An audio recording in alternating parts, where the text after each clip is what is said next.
Yay! Woo! Chatterbox 81, a new dope. A new dope?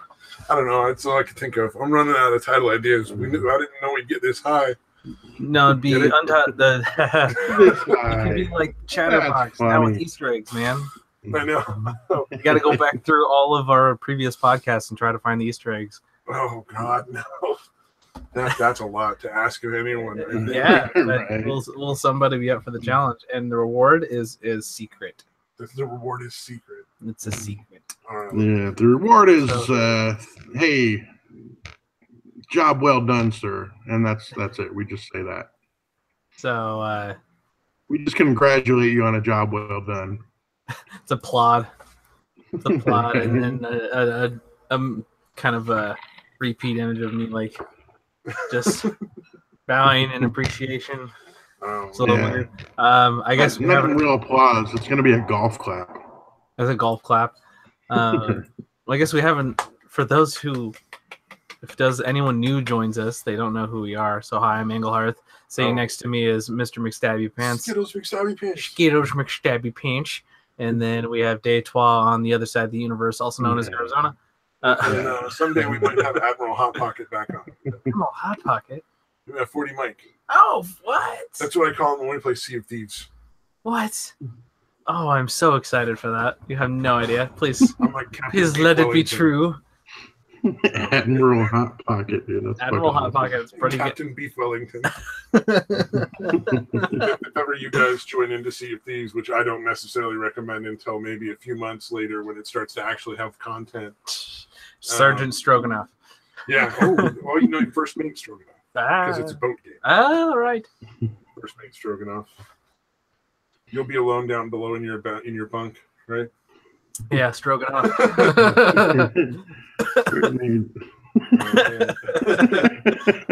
Highbrow humor over here, man. All right. And for everyone in the chat, remember, set it to live chat instead of top chat to make sure we see all the chat. Did not know that. Okay, live chat. They did not realize I had set mine to top chat. Yeah, it's not really necessary here. That's for podcasts where they have a lot of people that are actually commenting. Oh yes, it is entirely pointless. Yeah. Still a good habit to get into, though. Yeah. Oh, so Dave and I were talking earlier. Oh no, I just cut him off now. I feel bad. Shame on you. You should feel bad. I feel terrible. Go sit in your corner. I'm pretty much in my corner, man. That's true. You really can't really get to a corner in here. This is a bad area. Get more in the corner, goddammit. You can always get more in the corner. Like, that's why I want to get a couch bed. Oh, futon? Like the one that folds out. Yeah. Yeah. So it's like it just not the one that folds like sideways, but just lengthwise. It just leans up and then folds back down. Just tell me that's a futon because I've been calling it a futon. Okay. Get a sectional. Get a sectional. One part of it's like a futon. Those are cool.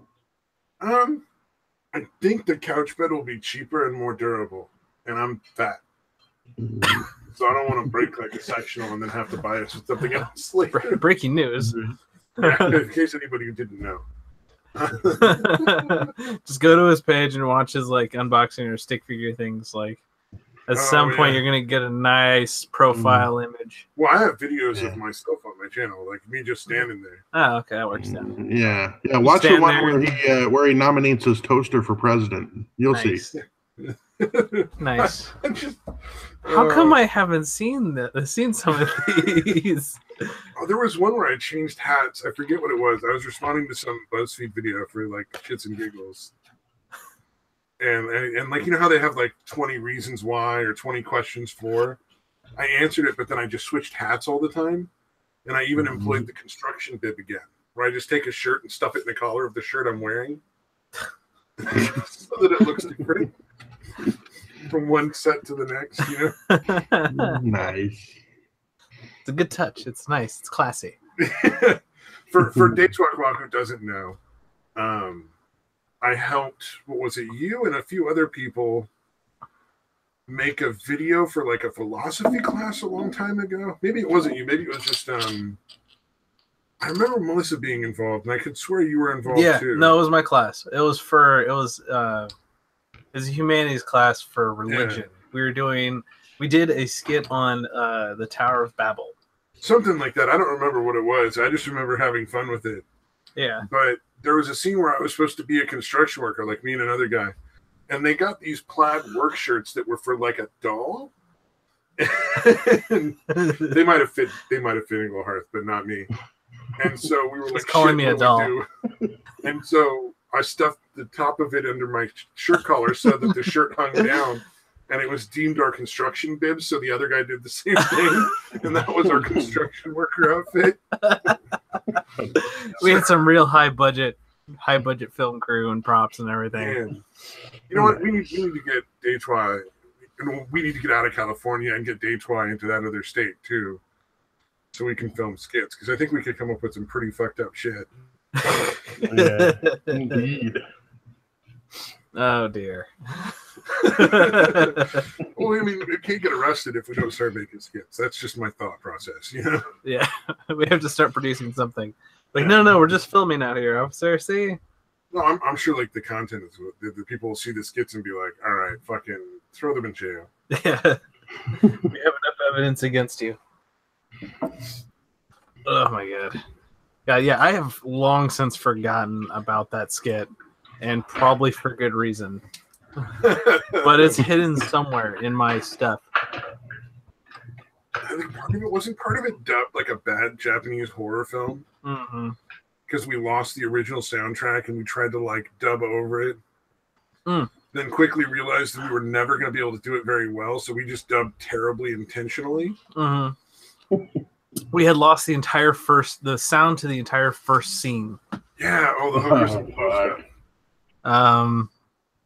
Oh no, it was a pan back. That's what it was. So we had like the first section, like the first like 2 minutes, and then we jumped to a like flashback of like what happened the night before, and that entire bit was just gone. Like, just absolutely flushed down the toilet. And so it's like, oh, what do we do? I guess we just voice over everything.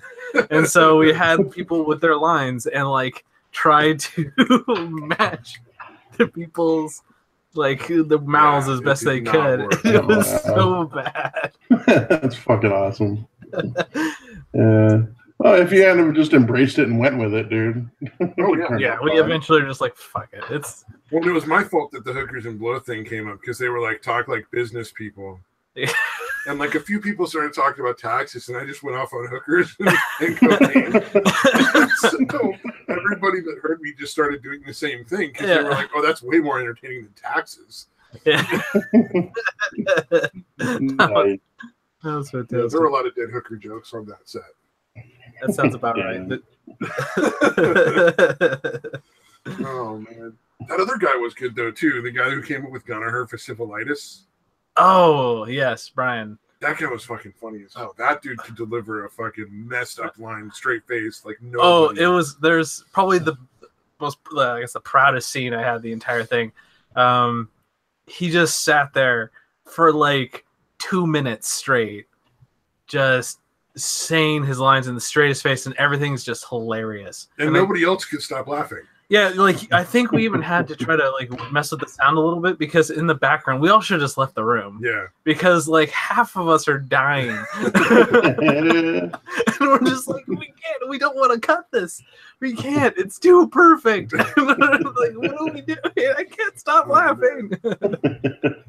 I imagine that moment came down. There was another film thing that I did for a different class with some people on puberty. Oh, that's.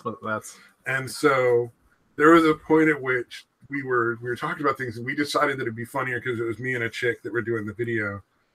If she went over the guys' puberty stuff, and I went over the girls' puberty stuff. Oh dear. So the part where it opens up on me, I'm not going to go into too much, but the part where it opens up on me getting ready to talk about it, the first line I was just like, menstruation. About that tone to start off the thing. And every time that video played, everybody watching it at that point would just die. It was just so creepy. I think at the time I had like my hair dyed in all these different colors. Oh yeah. So much better. Yeah, That's fucking awesome. it was pretty terrible. Menstruation. Menstruation. You got to get that emphasis in it. With, like you're enthusiastically waiting for it. Like, yeah. I finally get to talk about this. Oh man. Oh. That's fucking creepy though. Holy shit. Yeah. It's fucking awesome, dude. But yeah, that's awesome because it's creepy. We handed out condoms with that presentation. Nice.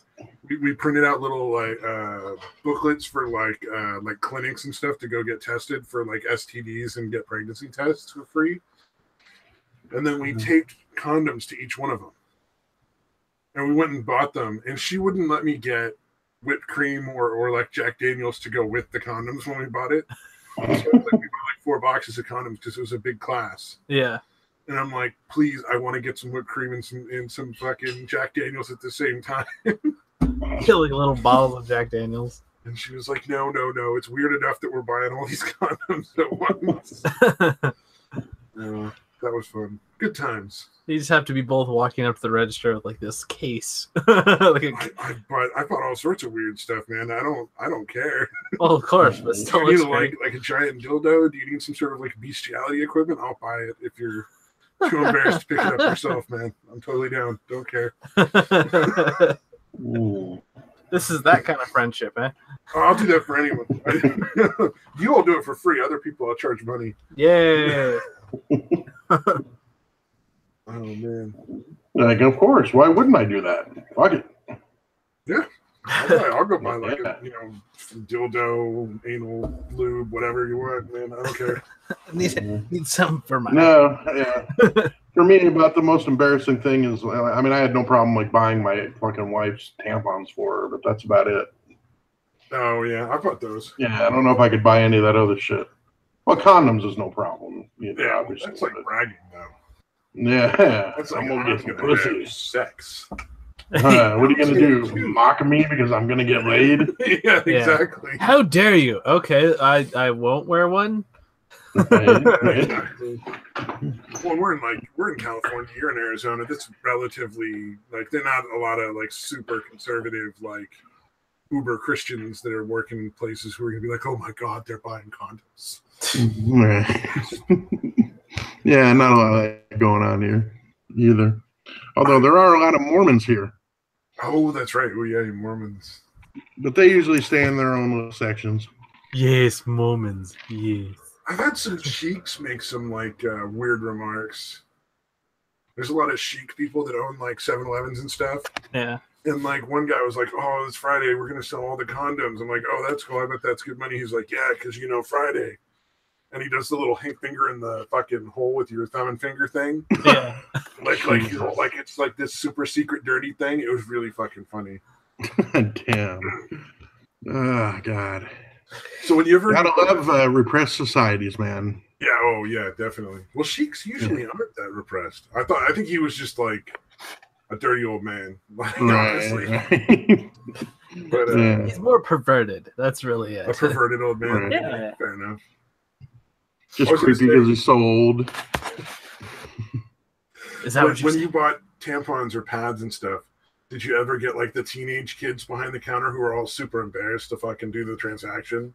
Not that I can recall, dude. It didn't happen all that often. Because again, like I said, I didn't really mind doing it, but I would rather not. You know what I mean? Well, the only reason I ever had an issue was there's so many fucking kinds. See, here's the thing. Yeah. Here's the thing I did is I just eventually told my girlfriends like just take a picture and send it to me, or I'll take a picture of the box. Get the right kind because if you come back with the wrong kind, then you got to go exchange it. Yeah. Oh yeah. And so I'll just like click. Okay, this is what that looks like, and then you just walk down the aisle with your little picture going like, there it is, perfect. Yeah. Yeah, no, after the first time, I was like, you need to either, I need to have a picture or you need to have the fucking wrapper or you know what I mean? The wrapping, because I'm not going through that bullshit again of trying to figure out which one you fucking need. Just imagine Daytona with like a tampon in his hand, just like looking at the tampon, looking at the boxes like, I don't know, which one is it? This one's like a dark blue. This one's like a light blue. Like, which is it? Go down, man. No, I just remembered one of the drugstores I went to and bought. It was pads from, and that was all I was buying, right? So I'm like, the kid was like, "Do you want a bag?" I'm like, "No." He's like, "Are you sure? You sure you don't want like a bag or maybe two?" He wasn't kidding. Right. And he was obviously like some 16-year-old kid who just like cover your shame. Yeah. How dare you not be ashamed? God damn it! It was pretty funny. No, he wasn't like. It wasn't like he was upset. It's like he was concerned for me. Yeah. Right. Like you're really gonna walk out of here without a bag? Like, no, I'm gonna wear it on my head. Balance it on my head. Working on my posture. My forehead. Yeah. I know women that bleed from the crotch. Oh, damn. Personally, I don't trust anything that bleeds for 5 days and doesn't die. Oh man, that's a good point though. That is a fair point. Women should not be trusted ever. Oh, we are going down a dark road. So, what's your girlfriend's Twitter? I want to send her the link to the. Yeah, like, I'm sending her this one. Yeah. This is something to write home about. We're going to help out. We help out with Englehart's relationship. Engelhardt said he agrees with everything we said. Totally does, absolutely. Yeah, take it to heart, straight on. You know me. Oh, have you guys heard of the? Speaking of untrustworthy women, have you guys heard of the Avril Lavigne death conspiracy? What? Oh, that's from a long time ago, right? Oh, did we already cover this? I thought. No. I mean, that story has been around for a long time. Oh yeah, it's been around for a long time. Yeah. But so, apparently she's been replaced by a doppelganger. Yeah, that's the conspiracy. In today's edition of What the Heck is Going On with the Internet. So essentially, a thread is resurfaced that outlines a theory that Avril Lavigne is dead and replaced with a clone. Mm-hmm. And they theorize that a lookalike by the name of Melissa Vandella was hired to distract the paparazzi for her at some point. So basically, they had this woman like walk around downtown LA to distract the paparazzi so she could do other stuff. Yeah. And then at some point later on, Avril died at the height of her career, and this other chick came in and took over because they just wanted to try to keep the flame going. Enough like it. Yeah. Right. Yeah. Yeah, it's kind of a rehashing of the. Well, they did the same thing for Paul McCartney back in the day. Yeah. Oh, yeah. Apparently, Paul McCartney got replaced back in the fucking 60s. Like he was in a car accident and died, and they cloned him back in the 60s. That's perfectly logical, though, really. Yeah. They've actually had that surface about Dave Chappelle, too. Oh, did you have that? I fucking love that. Yeah. I fucking love these weird conspiracy theories that come up, man. Mm-hmm. Yeah. It's very enjoyable. They say, like, when he allegedly disappeared to Africa or whatever, when he had his freak out, the theory is that he actually, like, killed himself or died somehow, and that has been replaced. Hippopotamus got him. Has to be. Although he does look like chunkier and his head looks a little bigger, but I mean, you kind of forget that he was really young when he got famous. Oh yeah, like, he was like barely 20 years old when he fucking hit, dude. Yeah, people get chunkier and bigger headed as they get older, I think. And then like some dudes lose their butt. Like my dad's butt is completely gone. Yeah. I mean, if it's like extreme as like Barry Bonds, where you're in your mid 20s and suddenly or like late 20s and suddenly you're like 3 hat sizes bigger. All right, there's probably something going on there, like the steroids thing. Steroids. We all noticed that Barry Bonds went from like a skinny average like build to like fucking gigantor. The crushing. Yeah, like his head was buff. His head got buff, dude. Yeah, that's how much fucking happen naturally just from aging. Because then you also see like Maguire, like Mark Maguire. Maguire was straight like monster status, like. He was already a big dude. Bonds looked just big. Like he just got real big. Yeah. McGuire was already a big dude. You know what I mean? Yeah. So he, like he was already 6'5" and like 250 or 260. If you're looking at if you're looking at people who, if you looked at him probably on the A's when he played for the A's, right, and he was a part of one of the Bash brothers. Like he's a muscular guy, but he was not when he went to the Cardinals. He was not that. He didn't look like a fucking lumberjack, dude. He got huge. Like it is ridiculous how big he got.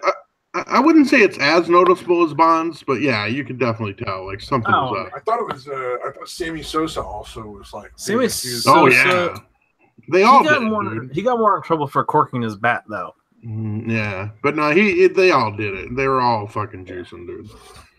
I remember somebody at some point asked him, like he never officially admitted it, but somebody like asked him like naively thinking that he didn't juice.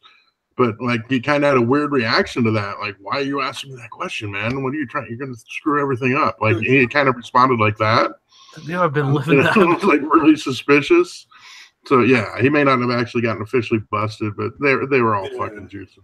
Well, I think there was a point that a lot of comedians made that like essentially people really want the steroid stuff. Like everybody was just getting so much fun and enjoyment out of all of the. Like insane statistics that were coming out, like the insane amount of home runs, and it's like we were really like rooting for the juice at that point. Yeah, yeah, no, it was definitely a more exciting brand of baseball. Yeah, because they tried to say, "Oh no, they juiced the ball. They're using a different ball now. That's what's going on." Oh, is that what it was? Yeah, no, I think. Well, back then, before obviously all this shit came out, there was actually something that was interesting. That I saw or that happened this last playoffs is apparently they put an emblem on the baseball itself that causes it harder to grip. And you could actually they'd actually take like speed statistics and breaking from during the season and compare it to pitchers how they were pitching during the playoffs. And there was actually a noticeable, like at least enough of a difference that breaks were either too dramatic or not dramatic enough. And their speed would be slightly down because with that kind of glossiness, you can't grip the ball as well. Slipping out of their hands. And so they can't have it as firm, and so it either slip too early, you'd overclock it, so you break too late. Okay. Or you wouldn't be able to put as much behind it because your hand just can't get around it.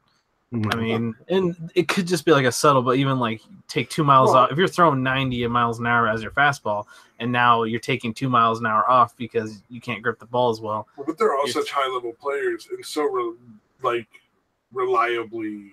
Yeah. Like they can just launch 90 miles. So, yeah. Yeah, I guess that would make sense. They could easily clock a difference over something that small. Weird, man. Yeah. So that was the whole thing where they're just like, "What are you doing? Change the balls back, damn it! Give us something that doesn't screw up our hands." Yeah. Yeah. Oh yeah, pitchers will notice that fucking difference for sure, dude. Yeah, they're so used to grabbing the ball hundreds of times every day. We're just good at handling balls. Well, and baseball is one where people will blame a lot of stuff on equipment. A lot of stuff on equipment. So I can see like batters being like, "I hit the label, that's why it was a foul," and and like people will cling to those moments forever. Yeah, and I could definitely see. I like the ones where the ball getting stuck in the glove. Have you seen moments like that?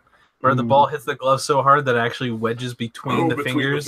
Yeah. And so the guy tries to pull it out and he can't, so he just takes his entire glove off and throws it at the first baseman. Yeah. That's not a bad response, though. No, he's just like, it won't come out. Here, take the entire thing. Go fuck, the guy's still running to first. I got to do something. Yeah.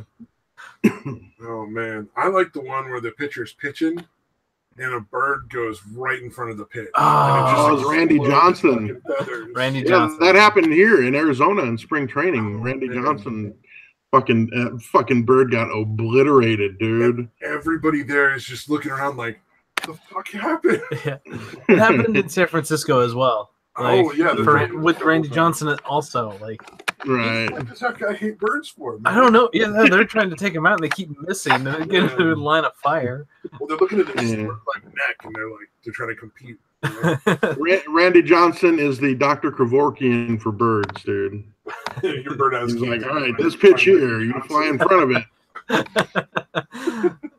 The one, yeah, there was one of those. And it's like I'm just picturing a bird in a little fucking like hospital bed, being like in front of his pitch. All I'm doing is pitching. I'm just telling you, it's going to be at the spot at this time. Yeah. I'm not killing you. I'm just throwing a ball. Yeah. Oh, those poor birds. He's got to feel bad. Like after the first one, you're like, okay, that's a freak accident. But when like the second one happens, you're like, what? Like, oh my god, I'm the bird killer guy. I'm not the guy that struck out a bunch or won World Series championships or any of that. I'm the fucking bird killer guy. Oh man, that would be awful. Oh my god. Oh man, what was it? We were talking. I think it was this week. I was talking about the most ridiculous rituals with baseball. Oh yeah, like Right. people like wear the same socks or like have to turn their shoes inside out, and or it's like you don't obviously don't shave your beard for playoffs kind of thing. Oh yeah, no shave November or something like that. Well, this is for October, but I don't know. Well, no, it's no shave November for like the rest of the world.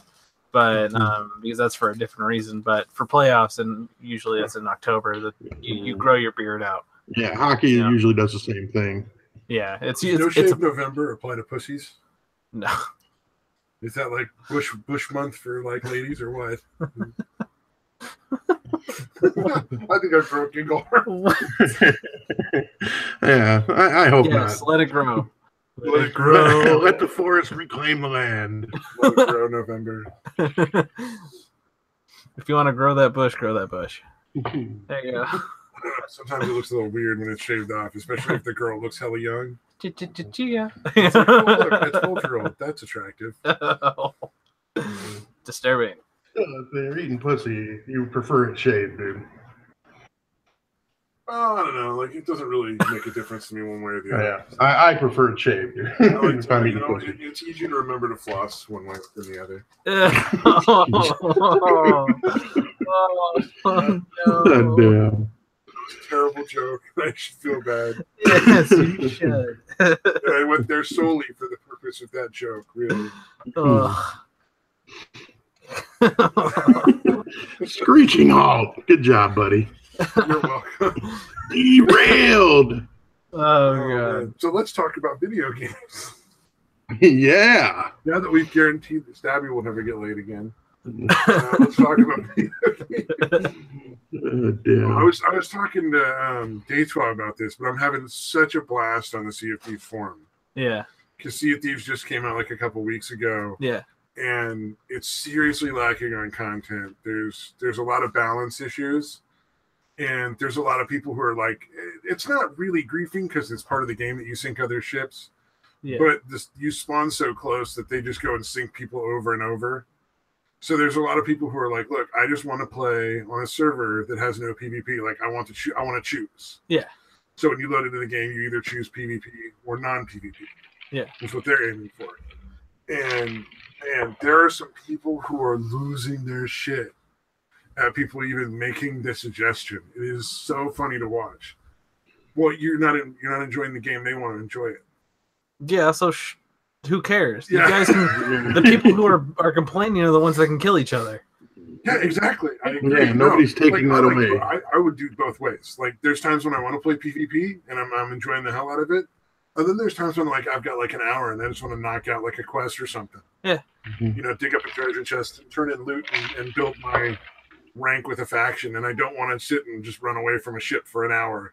Yeah. But it's so funny to watch because they just flip their shit and they'll just start insulting you. Like, you're an idiot. You know what you're fucking talking about. That's not what the game was designed for. I'm like, well, first of all, they designed the game with the intention of adding a whole lot of content for a long time. Like their plan is to keep going with the game, adding new content, having like special events and holiday things, and just adding all sorts of shit to it. So it's gonna be worth the $60 in like 3 or 4 months, supposedly. Damn, it's a full It's a full cost game right now? Yeah, and it's kind of like you got fucking charged to play an alpha. Oh. I mean, everything is functional, so there's very little in the way of glitches. There's a few little glitches here and there, but they're not bad for a video game that just came out. Really not bad. Yeah. And they're fixing them really quick. So it's not like Bethesda. This is Rare Studios, which did Banjo and Kazooie. Oh, okay. Back in the Rare studio from like the 80s, actually. Okay, early 90s or 80s. Yeah. And they're being really super transparent. Like they're making announcements like this is what we're going to change. We're going to be watching, we're going to open this thing on the forums. We hear a lot of complaints about griefing. So here's one topic. Everybody, or one thread, everybody put your griefing issues here so that we can know this is where we're going to look. So that if you want your, complaint heard by us, this is the thread to put it in on our forums. They announced that in video and on Twitter and on their forums. So like everybody knows exactly where to take their issues. Nice. And then there were some that were kind of painfully obvious. Yeah. So there's the choice is either a 2-man boat, which you can play with 2 people, or solo just on your own. And then there's a 4-man boat. Yeah. And on the 4-man boat, they have a brig function. Yeah. So if 3 people vote one guy into the brig, that guy goes into the brig for a minimum of 3 minutes and potentially until he just gives up. And it's meant to deal with people that are assholes, essentially, like while you're playing the game, like the guys crashing the ship or dropping the anchor all the time, or throwing shit overboard that you guys need, that kind of trolley kind of stuff. So they were like, we'll just set this up. But what happens is there's no real way to guarantee who you're going to get on a boat with. Like you can invite your friends and they'll be on your boat, but if one of them gets dropped out, somebody else will just get stuck in their place, and there's no way to get your friend back in. Okay. So you'll log on as a 4th player, unbeknownst to, you have no idea what's going on, but they just immediately put you in the brig the second you show up. And then they'll leave you in there until you quit out. And the weird thing is nobody ever explains it. Because hey, if you come over and be like, hey, we were playing with our friend, he got kicked off. Would you mind going and finding another boat instead of, so we can be back on our team? And I'd be like, of course. Let me know when he's ready to go on, because, I'll leave right then and then it'll be easier. You send the invite, I'll go. Yes. Then you don't have to worry about somebody else getting it. But they never do that. They just lock people in the brig. So it becomes like a griefing thing.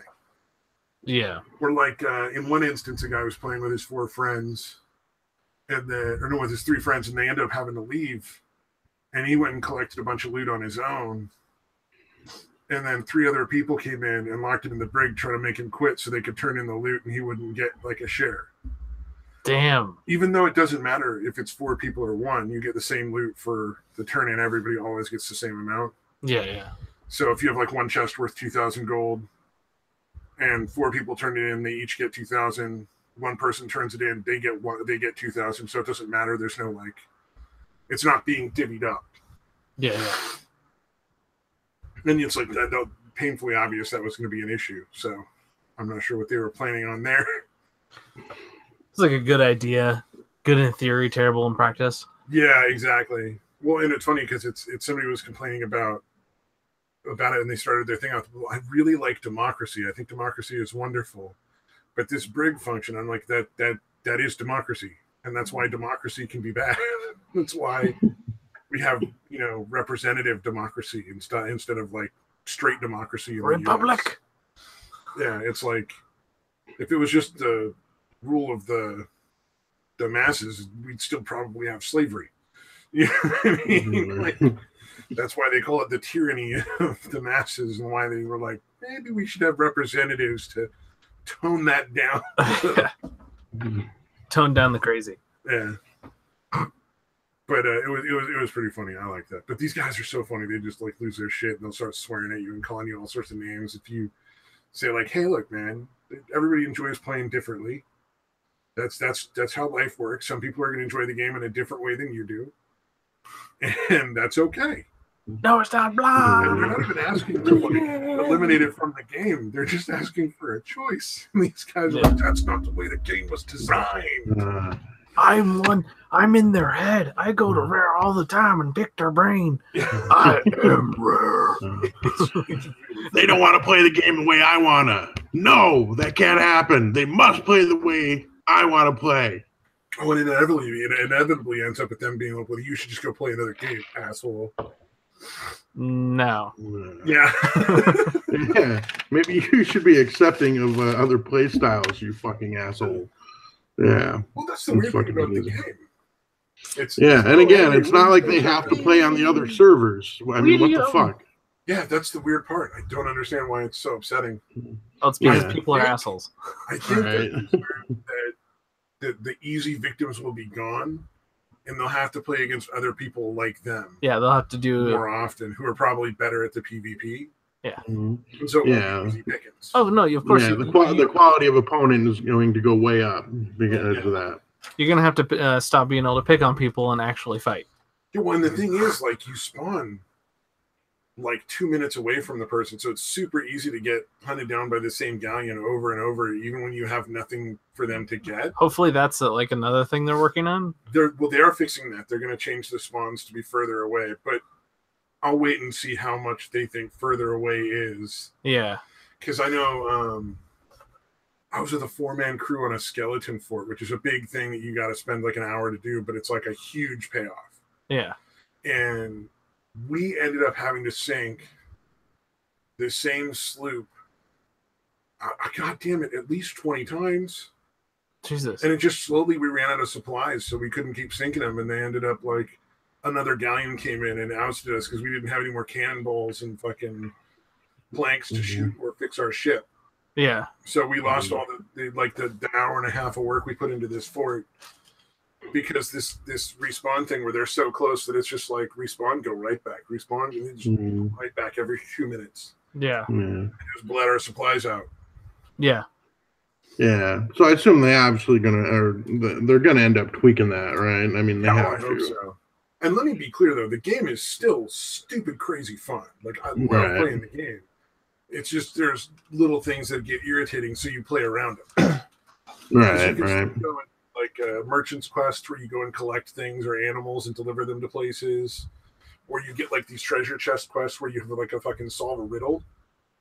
You get like a riddle that says go to this island, and then you got to go find a thing on the island, and then it tells you to find another thing. You got to figure out where that is. And what was it? I was watching a Let's Play of it, and one was they found a treasure chest called the Treasure Chest of Sorrow. Yeah, that fucking crybaby chest. I hate that shit. So yeah, it's a treasure chest that is perpetually crying, and so when you put it on your boat, it starts to slowly sink your boat. Yes, you got to have at least one guy spend however long it takes to go drop off that goddamn chest, bailing water out of the boat. Yeah, just keep bailing over and over. Yep, you have one person on that. They had one where I think it was probably purposeful, but they had left it alone long enough, and you can just see the ship. It's like our ship looks really low, and all of a sudden you see it start to capsize. It's like, and it's gone. Oh man! Well, and there's moments in that game that are magic. Like me and 40 Mike were playing, and we went and we dropped. We beat a skeleton fort on our own. Nobody showed up because it was like 3 a.m. There we go. That's how you do it. That's how you do it. Exactly. Griefers have to sleep at some point. Apparently, I honestly expected us not to get close to beating it before we got it, but we managed to pull it off, so it was worth it. And we turned in the loot while 2 sloops were trying to sink us, and they failed. And we were like sitting docked, so our ship wasn't even moving, and they still didn't sink us. Like we managed to turn in all the loot. So we fixed the boat, and we're like, should we try to like sink them back? I guess like they're not really that good, so it seems kind of like mean. And so we kind of shot at them a little bit, but then they started fighting each other. So we sailed over to like in clear view a sunken ship and started looting that. Nice. Completely ignoring them, not defending ourselves in any way. And they sunk each other. Nice. So then we just sailed back and turned in like the loot from the sunken ship.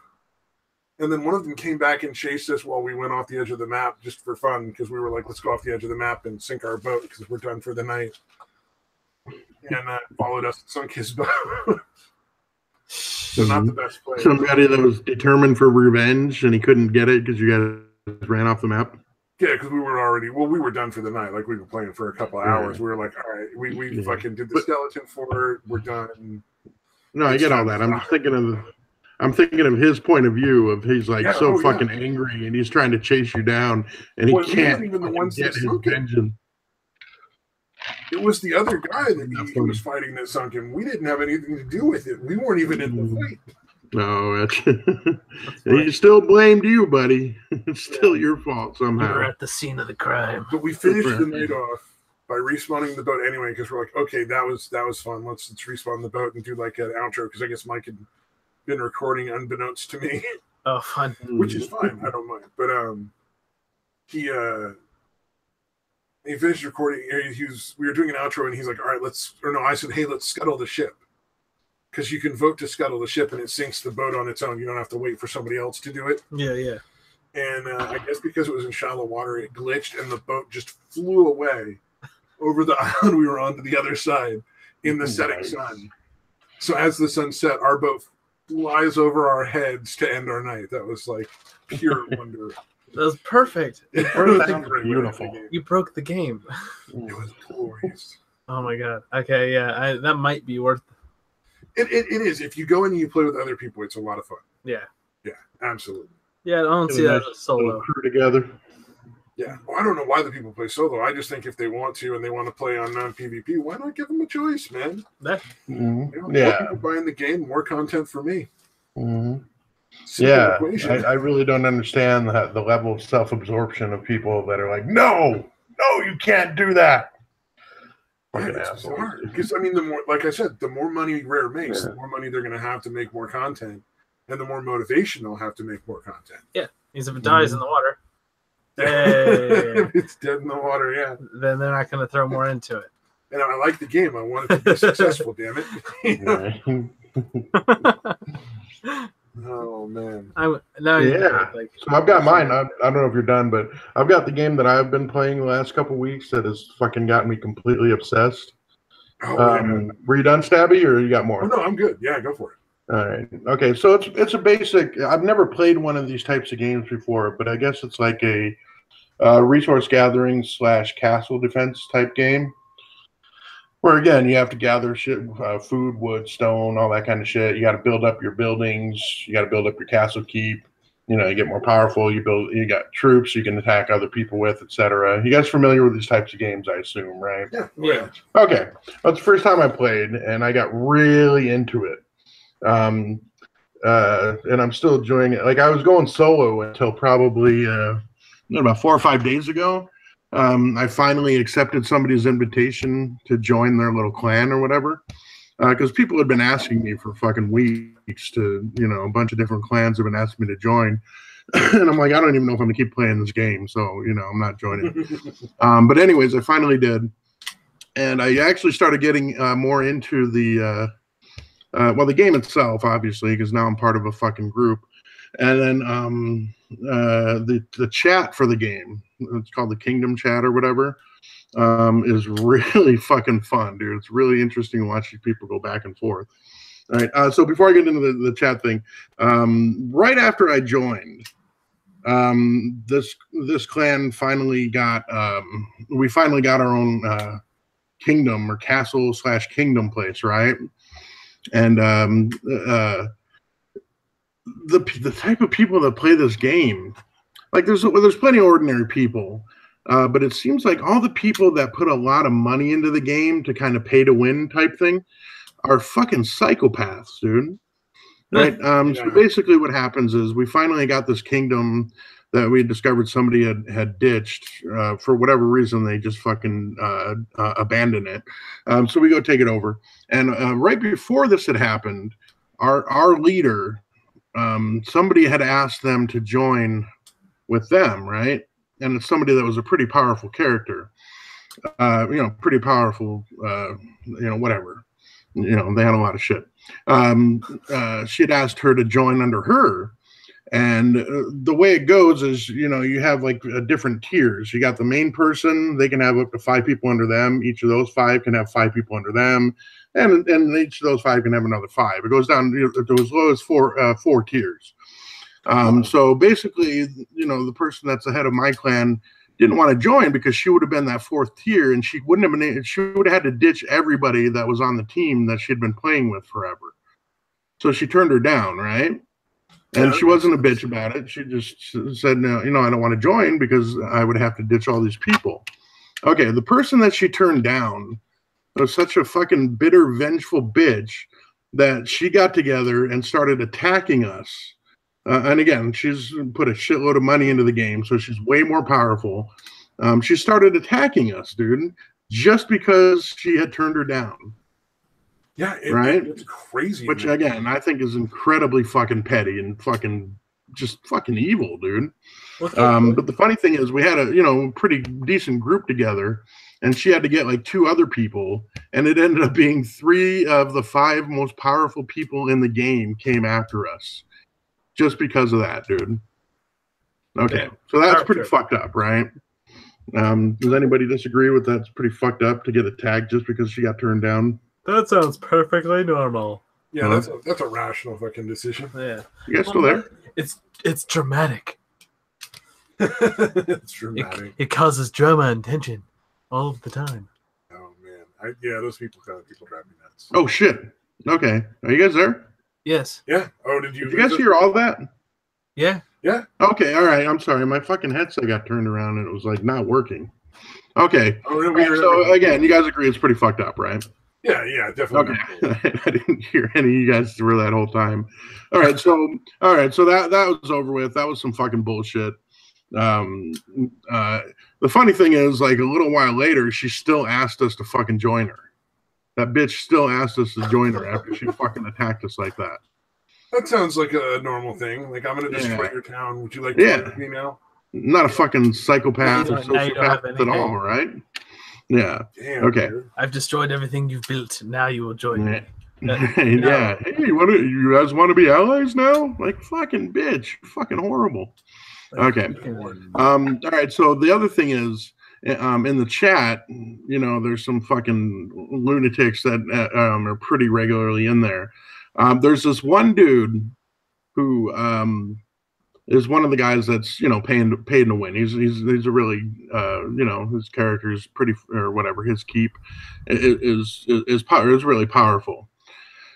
All right, not quite the most powerful, but he's up there. He's probably top 1% or whatever. All right, this dude comes into the chat. Every single time he comes into the chat, he cannot go more than like 2 or maybe 3 comments before he starts talking about how rich he is. And he does it every fucking time. It's amazing, dude. I find it so fascinating.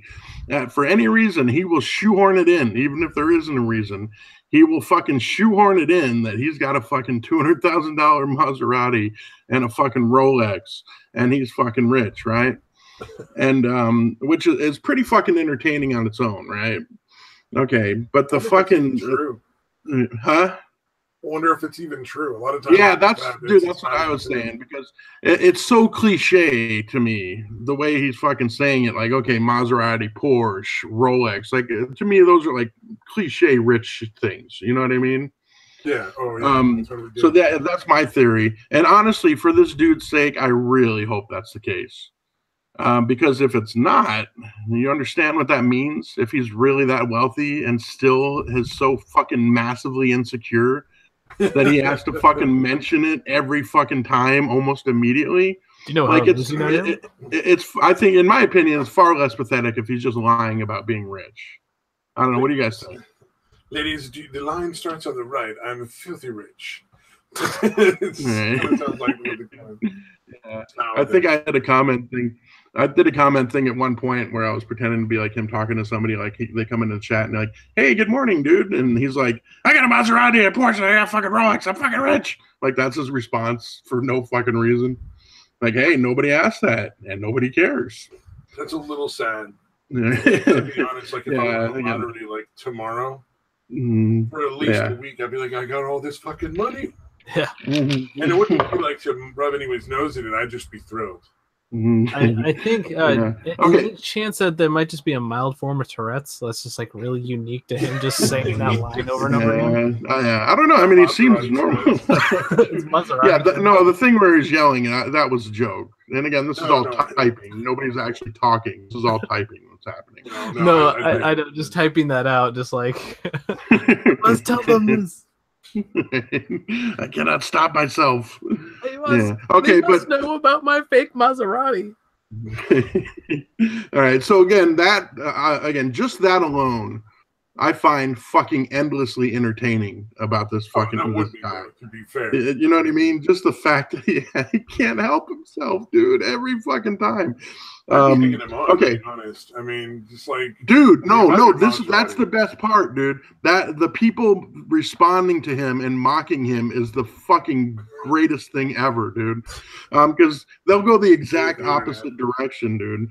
Like one dude was like, after he's talking about his fucking Maserati and his Rolex, one dude responds with, "Hey, I got a Mongoose bike and I made like $100 on my paper route last year." So people will start responding, mocking him by fucking going the exact opposite, dude. Like one guy was like, "Hey, I've got a hover round with spinner rims." Like that. I think I put one in. I'm like, "Yeah, I got a fucking pimped out Segway. I get all the bitches." That's the best part. Like I said, it's still, even if that didn't happen, it's entertaining watching this dude do this shit.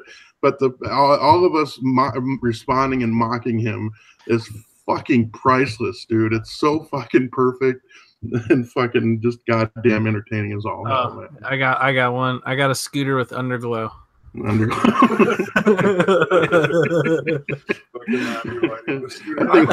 think one guy one time responded with, "Oh yeah, I rode a skateboard once. It was nice." And at one point, earlier today, because I mock this dude, I make fun of him constantly. And in fact, one time when he first came in, I'm like, whatever the fuck he first said.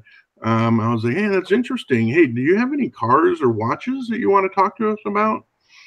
You know what I mean? Because it pretty much preempts him from being able to fucking bring it up. Oh, you're no fun, man. You're a spoil sport. No, although, dude, I do tell people, I'm like, guys, do not discourage him, dude. This is it's so fucking great. This guy is fucking unintentionally hilarious and entertaining. Do not discourage him, please.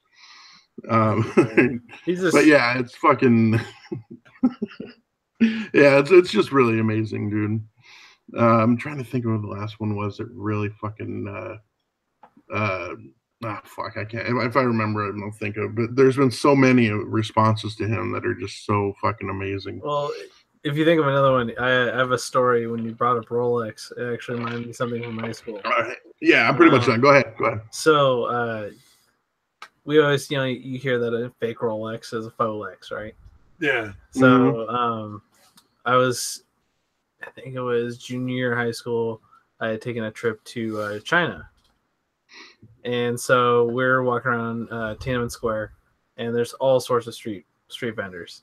Yeah. And so one of them, man, they leech onto you as hardcore too. A bunch of American like teenagers. It's like, oh, you guys must have a lot of money kind of thing. But one guy was selling watches, and he had like the typical like wearing like 6 on his arm, all and like had a bunch on him and shit like that. It was really bizarre.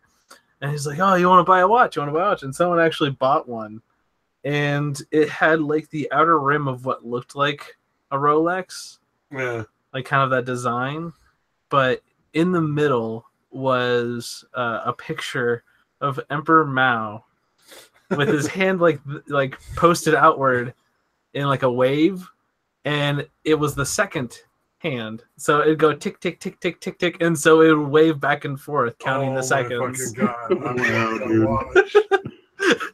I thought it was the most fascinating thing. It broke after like 2 days. Yeah, of course. But I looked at it like, this thing is amazing. It's the best Folex I've ever seen in my life.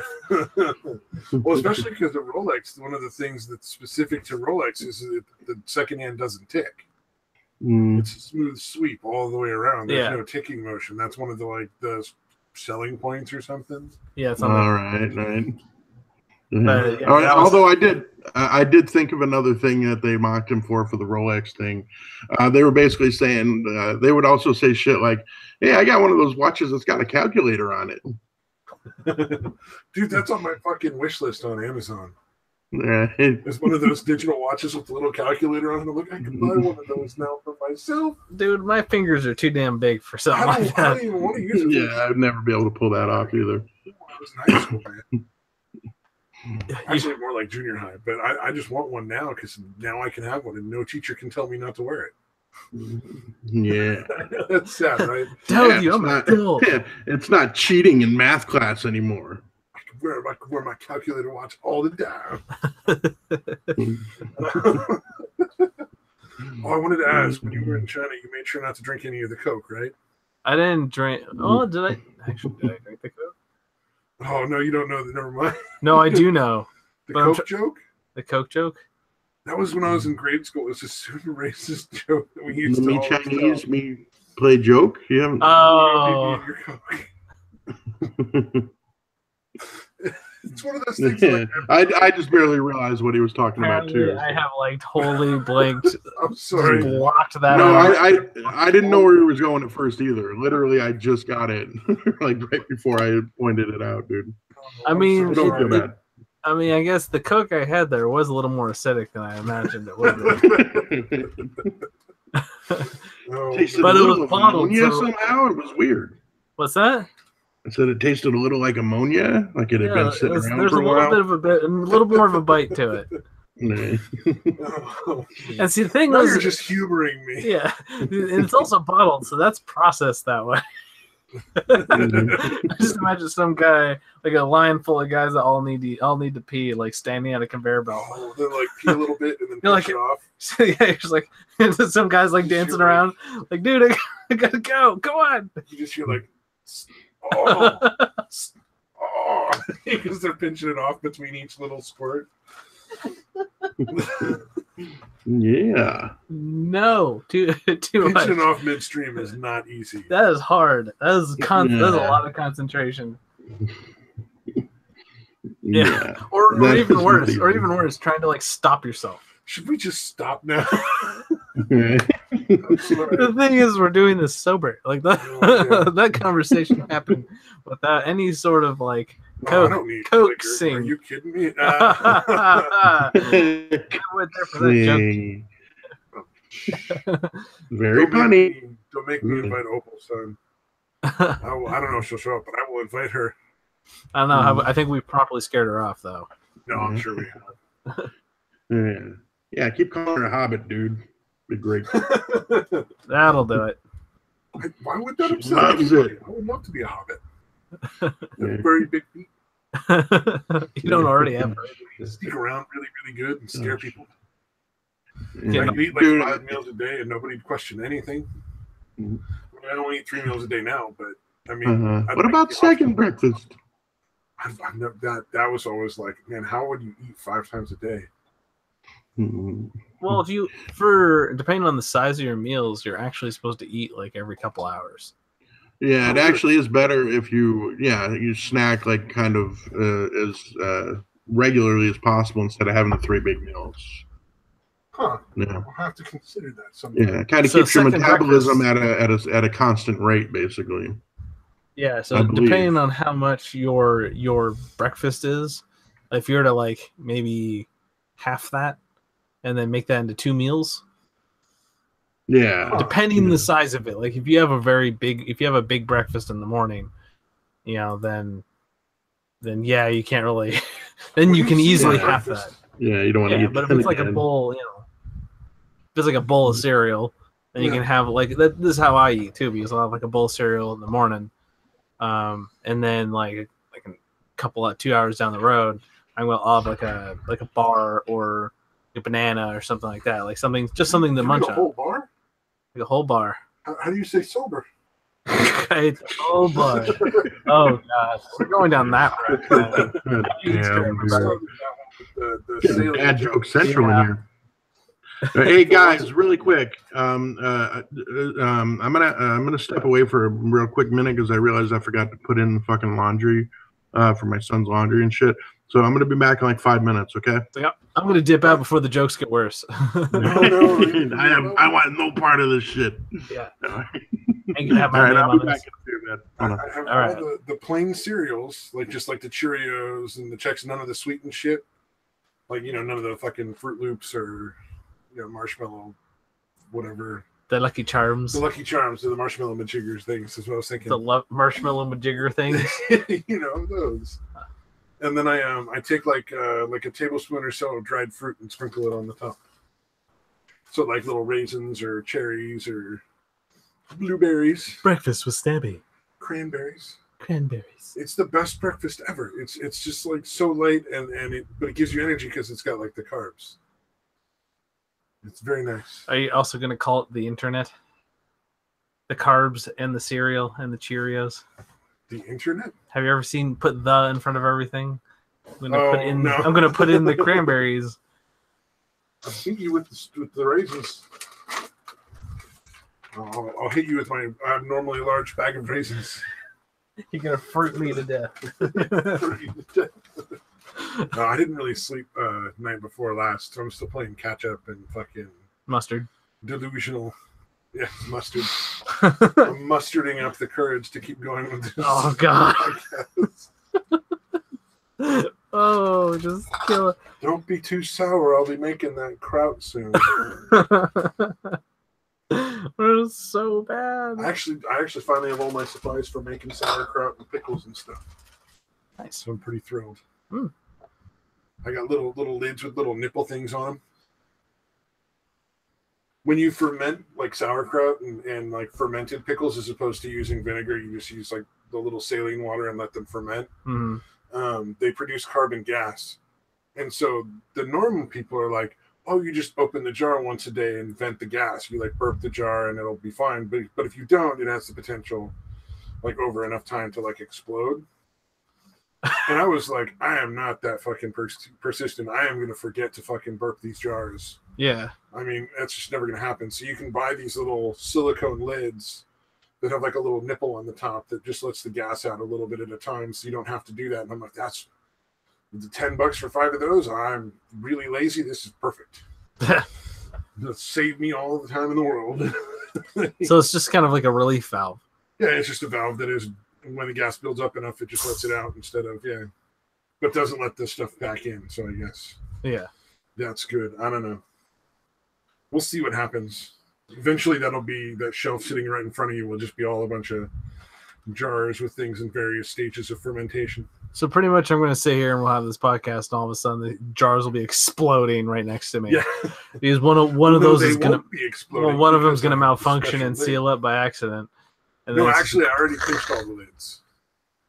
When you get it, there's like a big piece of paper inside that says like, "Warning: you must pinch the slits open before you first use it. So before you do anything else, you got to go through and pinch open the little holes on all the little nipples." So you literally buy the silicone pickle nipples and you pinch them when you get them. Before you use the pickle nipples, you have to pinch the pickle nipples. Pinch the silicone pickle nipple. God.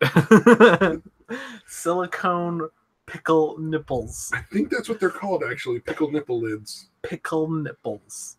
Pickle nipple lids. Pickle nipple lids. Pickle nickel. Exactly. Hey, tongue twisters. Oh, I'm going to play with my knife again. You got to say that 5 times fast. No, I don't think I can. Yeah. Oh, no. What we got to do is we got to get everybody into that damn VR chat karaoke. Yeah. And all the other random modes in there. So nice to you. I don't know if they have that one. They do have like the Journey song. Yeah. Of course. Yeah. How do you Don't not? Stop Believing. Yeah. How do you not have like? You have to have Journey if there's karaoke. Like it's just give it. Elvis one. Can't Help Falling in Love with You. That's Elvis. Yeah. Wise man say. That's Elvis.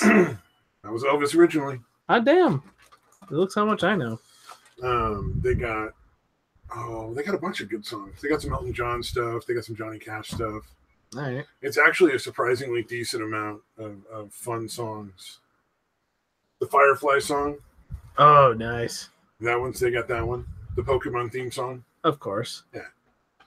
I think they got a couple of the what is it? The bad lip reading or whatever. Yeah. You know where they take like the NFL players and they like. Well, it's like movie clips. Like one of them is from like Star Wars. Yeah. I forget what it's called, but it's like bad lip reading or something like that. And Yeah. it's like a song they made out of like the fucking bad lip reading videos. Oh, okay. So that one's that's entertaining. I've always seen like the football ones of bad lip reading where it shows them like talking on the field and they kind of voice over what they're saying. Yeah, it's essentially the same thing, except this is just with the movie. So. Yeah.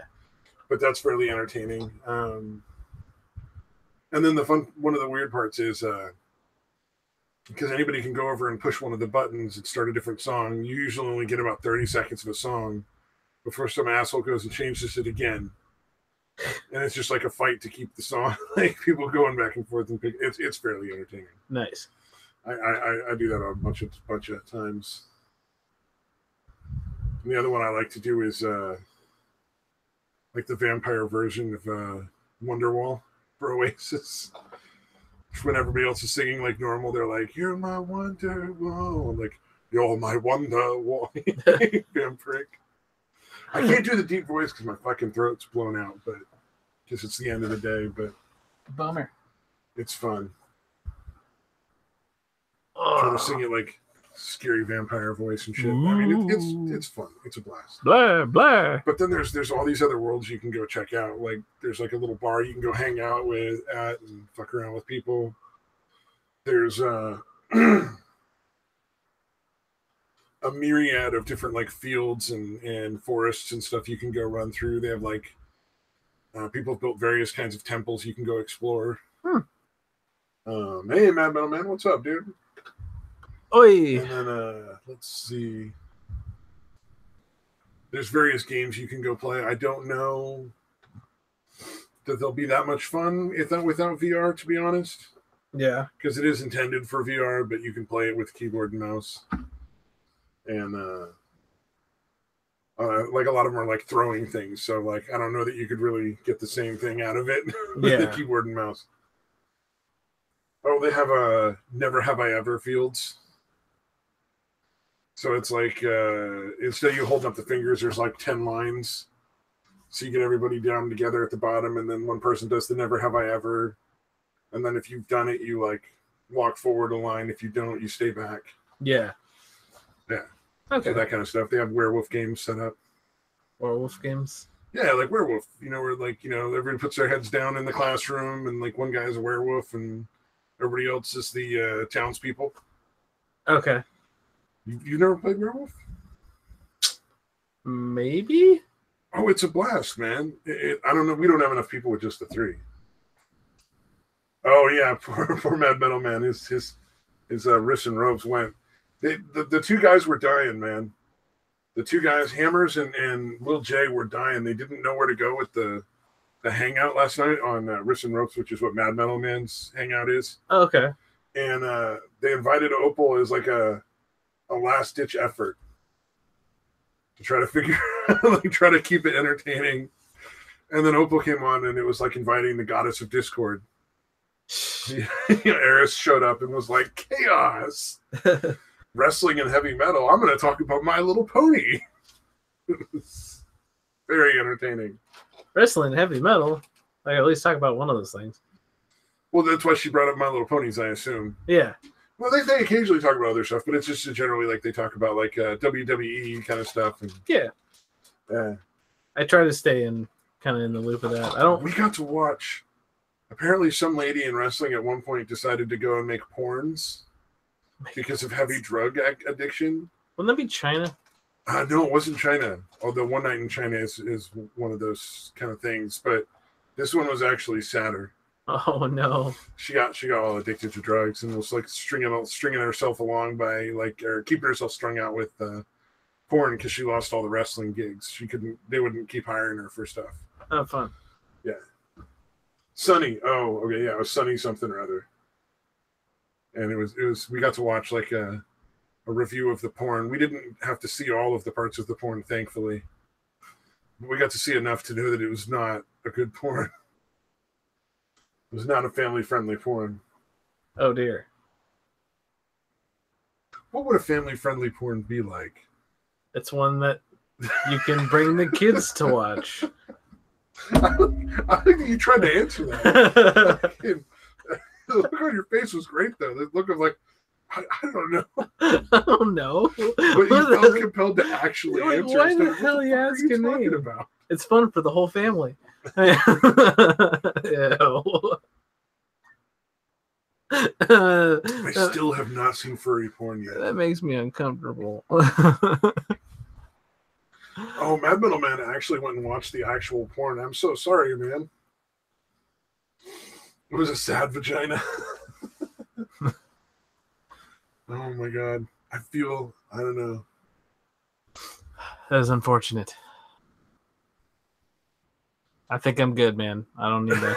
You don't want to know any more about that porn? No, I don't think I ever. I've never watched furry porn. Like two people in fursuits banging. Wah. Why wouldn't that be hilarious though? I feel like that'd be. I feel like I could probably find so much better stuff to do with my time. That's probably true. Like, well, you're not a degenerate. Like I'm a degenerate. There's a difference there. I'm just totally fine with being fucked up. I do my best. One of these days, we'll get you to watch some bestiality. Nice. Yeah, I'll cut out all the actual porn parts because those are kind of boring and gross. Yeah. But all the parts where you look at the animal are hilarious, like the animal's face, because the horse is always like looking vaguely concerned and like confused and shit. and sort of like, why am I tied to this fence? Why are you touching my dick? What's going on? This is not right. It's pretty fucking funny. Oh, Mad Metal Man will help pop your like not laughing at porn cherry apparently. Count Succula. Oh god, that actually sounds pretty fucking good. Gayracula? Gayracula. I kind of want to watch those now. That was fucking terrible. Oh man. Well, the best porns are the ones that have like an attempt at a movie. Yeah, like an actual story. Yeah. Oh, those are amazing. Oh, what was the other one? I haven't watched furry porn. Oh, there was another kind that I haven't seen yet, which surprised me. Yeah, I'm sure I'll remember it later. I've seen gay porn. That's just kind of like make you feel awkward. You're like, this just isn't gonna work for me. Well, I think it's geared to a more specific. Well, it's geared towards gay people, but you think it would at least be somewhat entertaining to watch, just because it'd be like, I've never seen two dudes doing it, but apparently that's just not fun. I'm fucking with you at this point, man. I know. Just see how far you're willing to go down the fucking rabbit hole. Oh man, pretty balls deep. It's like I've never watched fucking pregnant porn. I'm never gonna watch that either. Oh god, that's a thing. But I do wonder if any woman has ever gone to labor in the middle of shooting like a pregnant porn. Yeah, because that's got to be weird. Like the guy's like banging her, pulls out, and then the baby comes after. Like, oh god, no.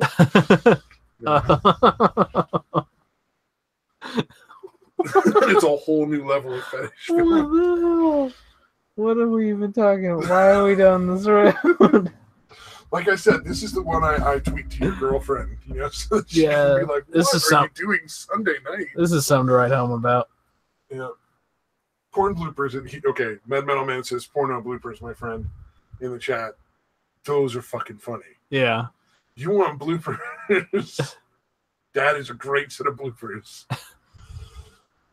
Yeah, oh yeah, strange shit happens.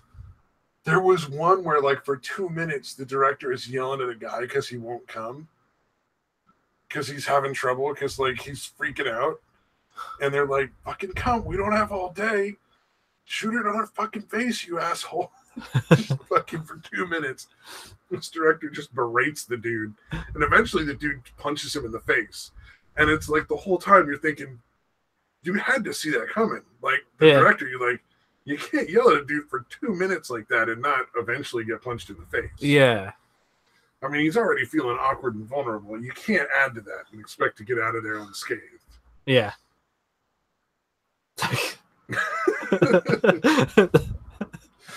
Oh man! It's like some busting's about to happen, but it might not be what you want it the to nut be. ain't getting busted.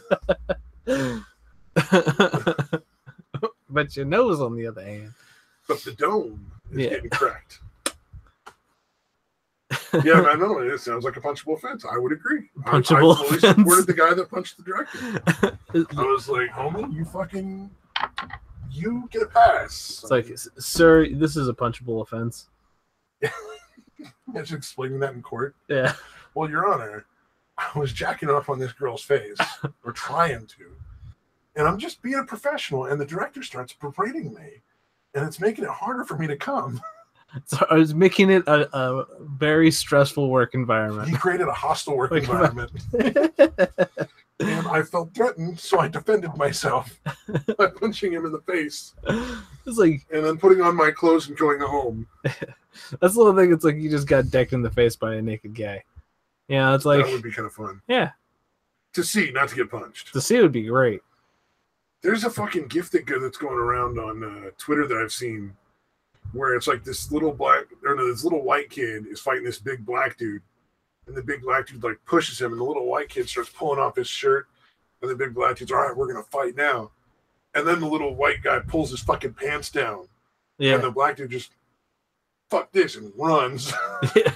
And you see the little white kid running back, ass naked, running after him. It's like, come here. And he's just like, come back. Fucking, and it's just his bare ass running down the fucking road. It's pretty awesome. Nothing says intimidating like you took your pants off. Well, I've heard a comedian talk about like that's the best way to avoid fights is just to go straight naked. Because nobody wants to fight the fucking mad naked dude. Yeah. But I never actually thought in my life I'd ever actually see it happen. Oh yeah. It was glorious. That is a story from my security job. That actually happened? There's a guy that, for some strange ass reason, we always found him naked. I don't know why.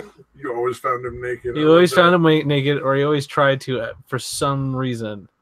There's some people that just want to take their clothes off, man. And we had one where this one was like on our cameras.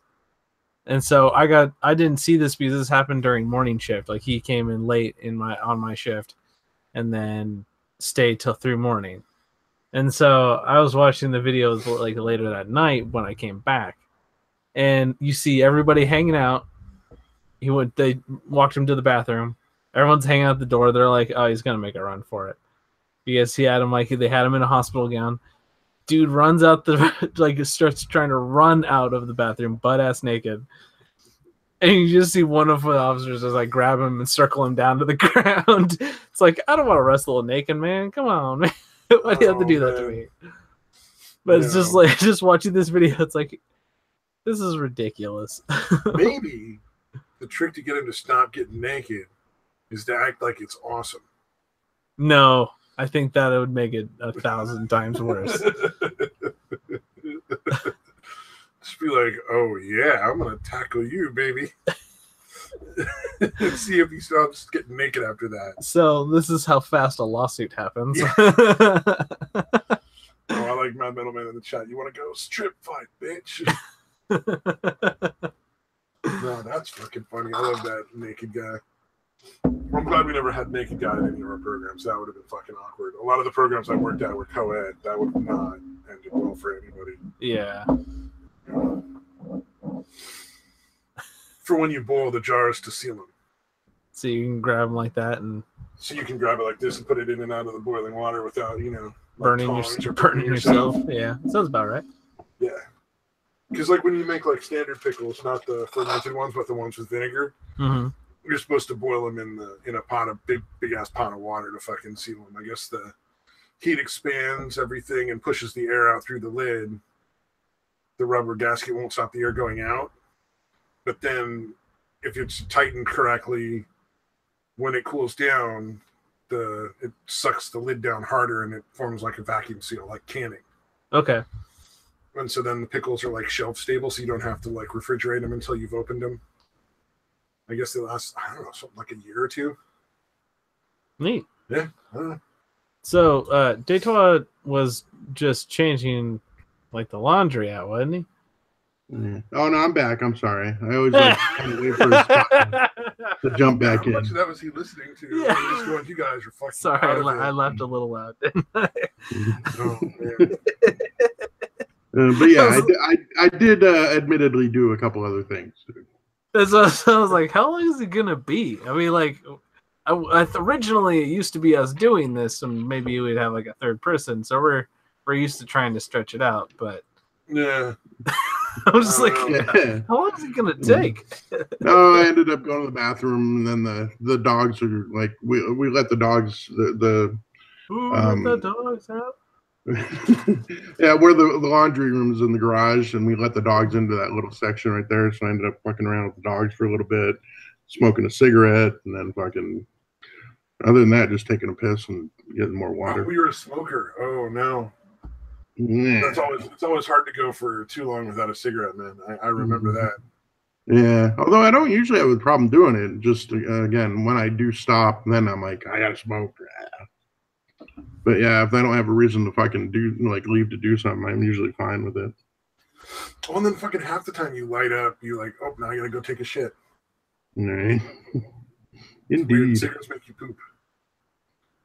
Cigarettes and coffee, you're going. Well, I understand coffee. Coffee is a diuretic. But you throw both together, man, you were gonna go. You were gonna go soon. Mhm.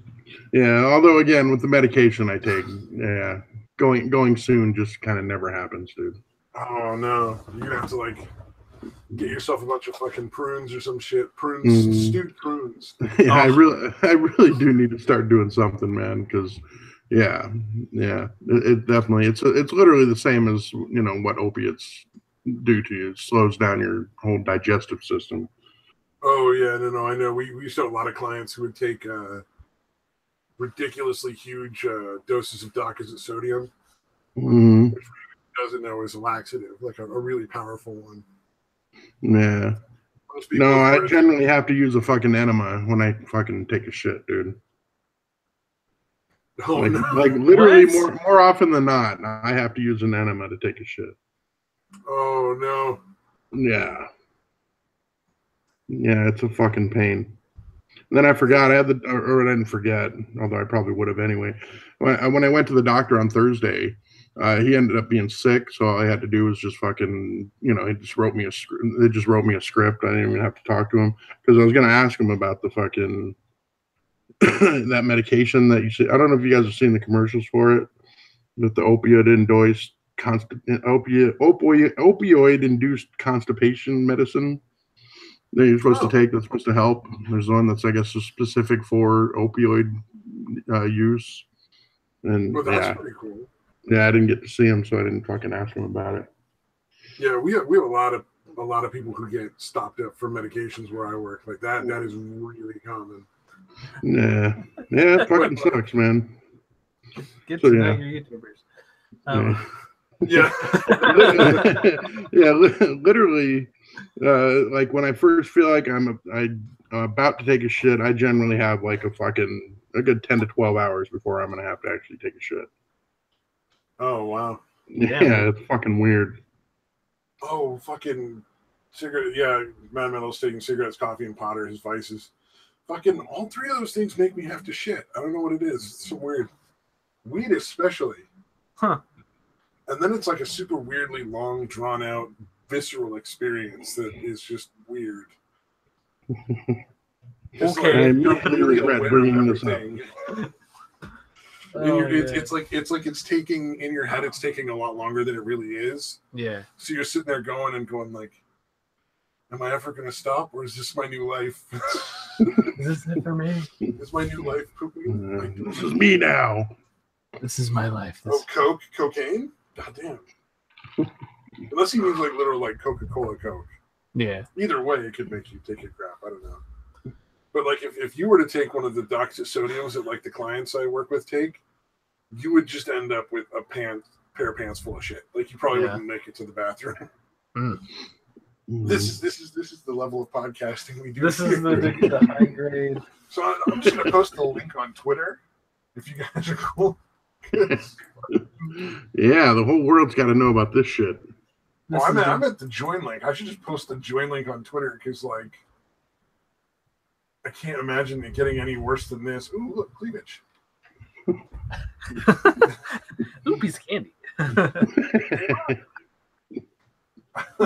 like that. So somebody that I know on Twitter has a cleavage pickup, and there's like one button barely holding the shirt on. So somebody inevitably put down like, "Oh, that poor button" on the fucking responses to it. That button's working overtime. There's some constant shit. Oh yeah, that's pretty. I've heard that about cocaine. That's one of the things that makes me wonder why it was always so popular. Yeah, I don't get it, man. I never got much out of coke, dude. Yeah. Although, again, I think it's just the way I'm wired that fucking opiates is my, my drug of choice or whatever. So that's kind of the exact opposite kind of drug. Yeah. I've just always wondered why it was popular, but you wouldn't be able to get hard on. That's a bit of an odd one. I didn't think about that last part.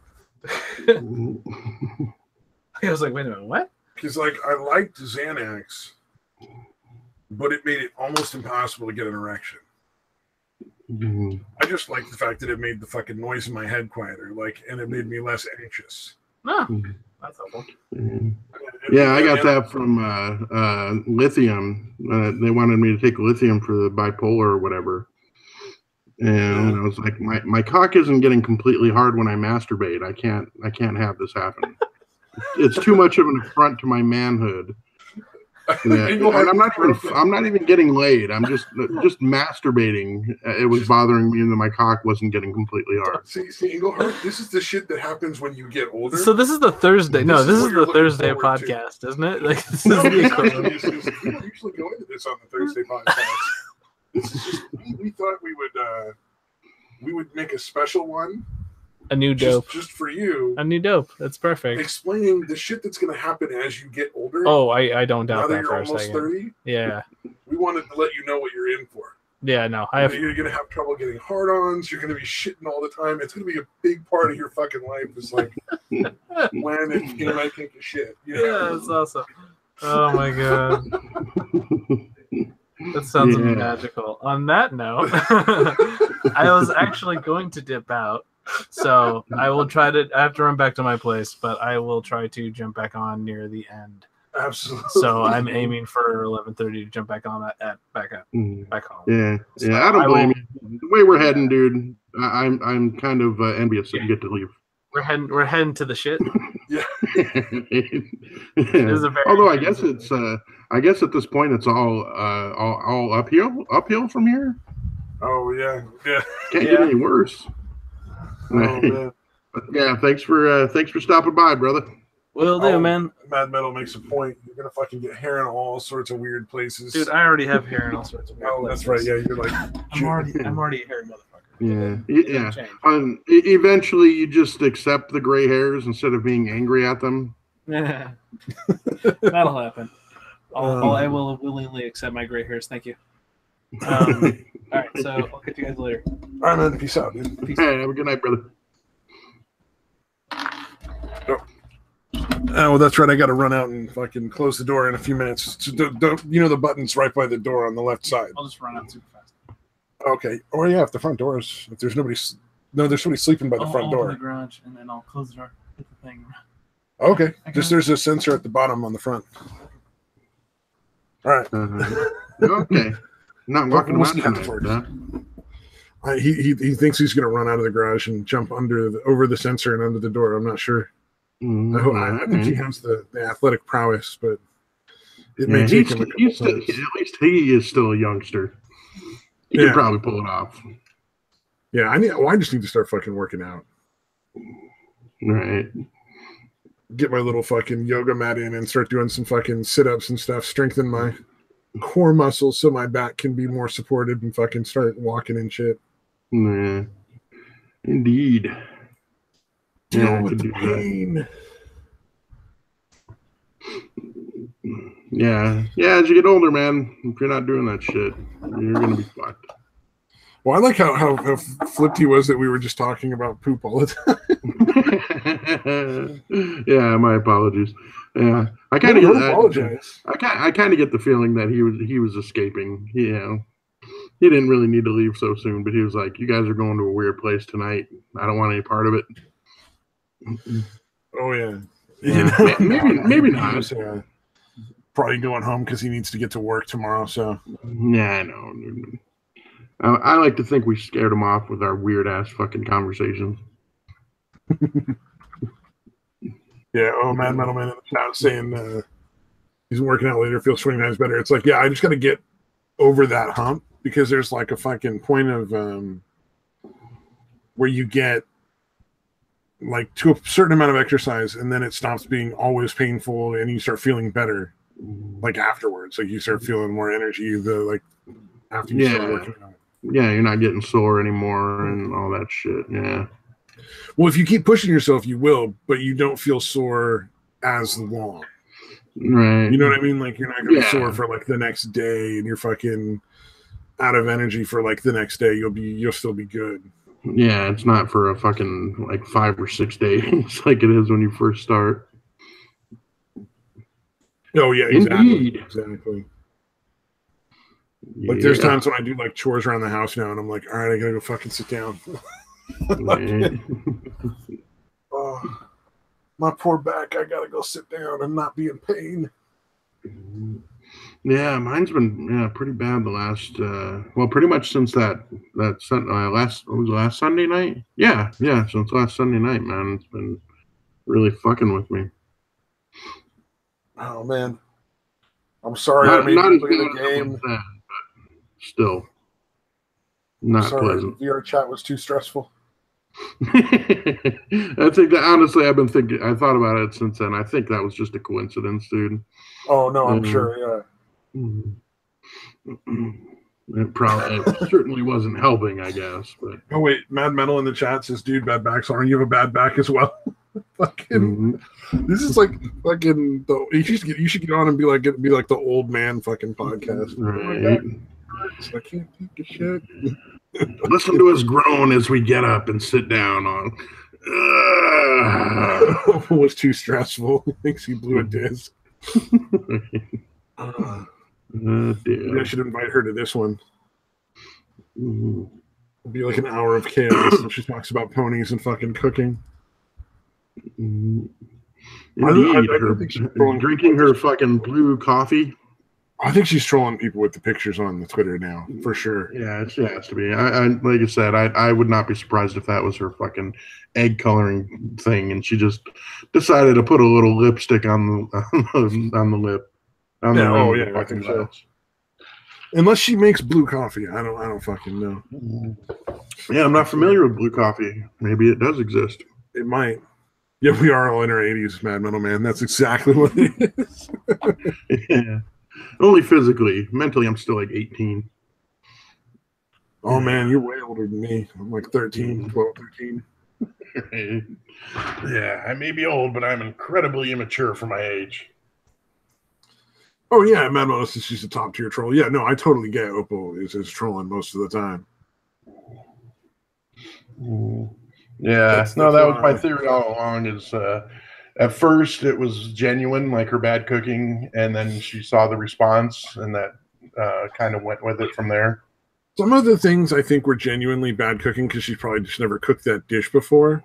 Right. They had her make the toasted cheese sandwich. They didn't let her take the time to do it right. Yeah. Like they were yelling and making weird demands and made her finish it way before she had a chance to actually let everything melt. Right. So I think that one was like... she was kind of flustered for them fucking yelling at her.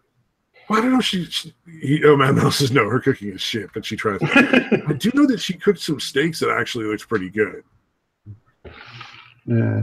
Like they were rare, medium rare. Like you're supposed to cook a good ribeye steak, but But still, the jizz cake. Oh man, we all remember the jizz cake, right? Jizz Where cake. she obviously frosted the cake before it cooled down. Yeah, so like you call it the jizz so cake. melted. It looked like somebody jizzed all over the fucking cake. Oh man, it really did. Yeah. Opal's so fun. What was he at? So funny. I don't know. I mean, I lit spaghetti on fire once. I mean, I'm an excellent cook now, but I wasn't always. Yeah, this is true. I think one time I was trying to melt cheese over like potatoes or something, and it didn't occur to me to just put it on there and let it melt. I thought there needed to be water in there for some reason. Yeah, it was really fucking bizarre, dude. Right. Yeah, and some of the stuff when you look back on your own cooking mistakes, it's like, man, what the fuck did I do? Yeah, and actually, I had a roommate at the time, and because of that, that was the only time he saw me try to cook. He thought I was an awful cook. Oh no! So you just did all on that one thing. Stupid ass decision. You know what I mean? Yeah. I think it was another time. I'm like, dude, you want some of this? I'm gonna make some or whatever I was gonna make. I think it was my fajitas or whatever. And then as I was cooking it, he was like, you know what? That actually smells pretty good. I'm like, dude, I'm telling you, I understand why you think what you're thinking, dude. But I'm actually not a bad cook. Oh man, what was I saw a collection of like pictures where it was like what they were trying to make and then what came out. Right. Somebody tried to do a baked potato, and they turned it into a glowing ember. Oh wow! Like it was literally like glowing red, like a fucking ember from the fire. God damn, dude. And I was just like, how long and at what temperature did you put that fucking potato in your oven? Yeah, that is amazing. Like the fucking, was it wrapped in aluminum foil and everything? It didn't look like it had been. Oh, wow. It was just sitting like on a fucking rack when they took the picture of it, and it looked like it had just, I don't know, what is it? It just, I don't know, man. It did not look right. Dude, I had milked oatmeal all the fucking time, dude. That's fucking, yeah, I thought you were supposed to. Yeah, if you're making like instant oatmeal. Yeah. Yeah, use milk instead of water. That middleman in the chat, he said it gets called weird for adding milk to things, you know. Yeah. Well, some people pour milk on top of their oatmeal, but you can cook your oatmeal with milk, and it's way better. Yeah, definitely, man. Yeah, or cream soups. Yeah, I learned that from Finding Forrester, man. You're supposed to actually use milk for that shit. Yeah, the directions they give are always with water, but if you make it with milk, it's always going to taste better. Yeah, it's going to be like more, it's going to be creamier and all that shit. But yeah, have you seen Finding Forrester? Do you know what I'm talking about? It's a pretty obscure movie, and the scene is pretty obscure too.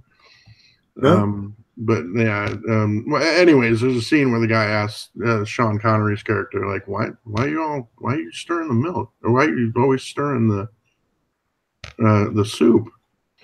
And then he explains, he's like, well, you're probably from a generation that never thought to put milk in instead of coffee, instead of water. So it, ends up firming up if you don't keep stirring it. Yep. Yeah. It's a really good movie, dude. Milk with mashed potatoes. Yeah, same thing. Yeah. Right. Yeah. It's a really good movie if you ever come across it. It's about this inner city black kid who basically. He's a good basketball player, but he's also turns out that he's like highly intelligent, a really good writer for his age, and he comes across Sean Connery's character, who's like this recluse that wrote like the great American novel, basically, and then disappeared essentially. Okay, and so he's Finding Forrester, the author. Yeah, he's Forrester. Yeah, Sean Connery is Forrester. Yeah, but yeah, it's actually, again, a really good movie, man. So yeah, like I said, if you ever come across it, it's a really good movie.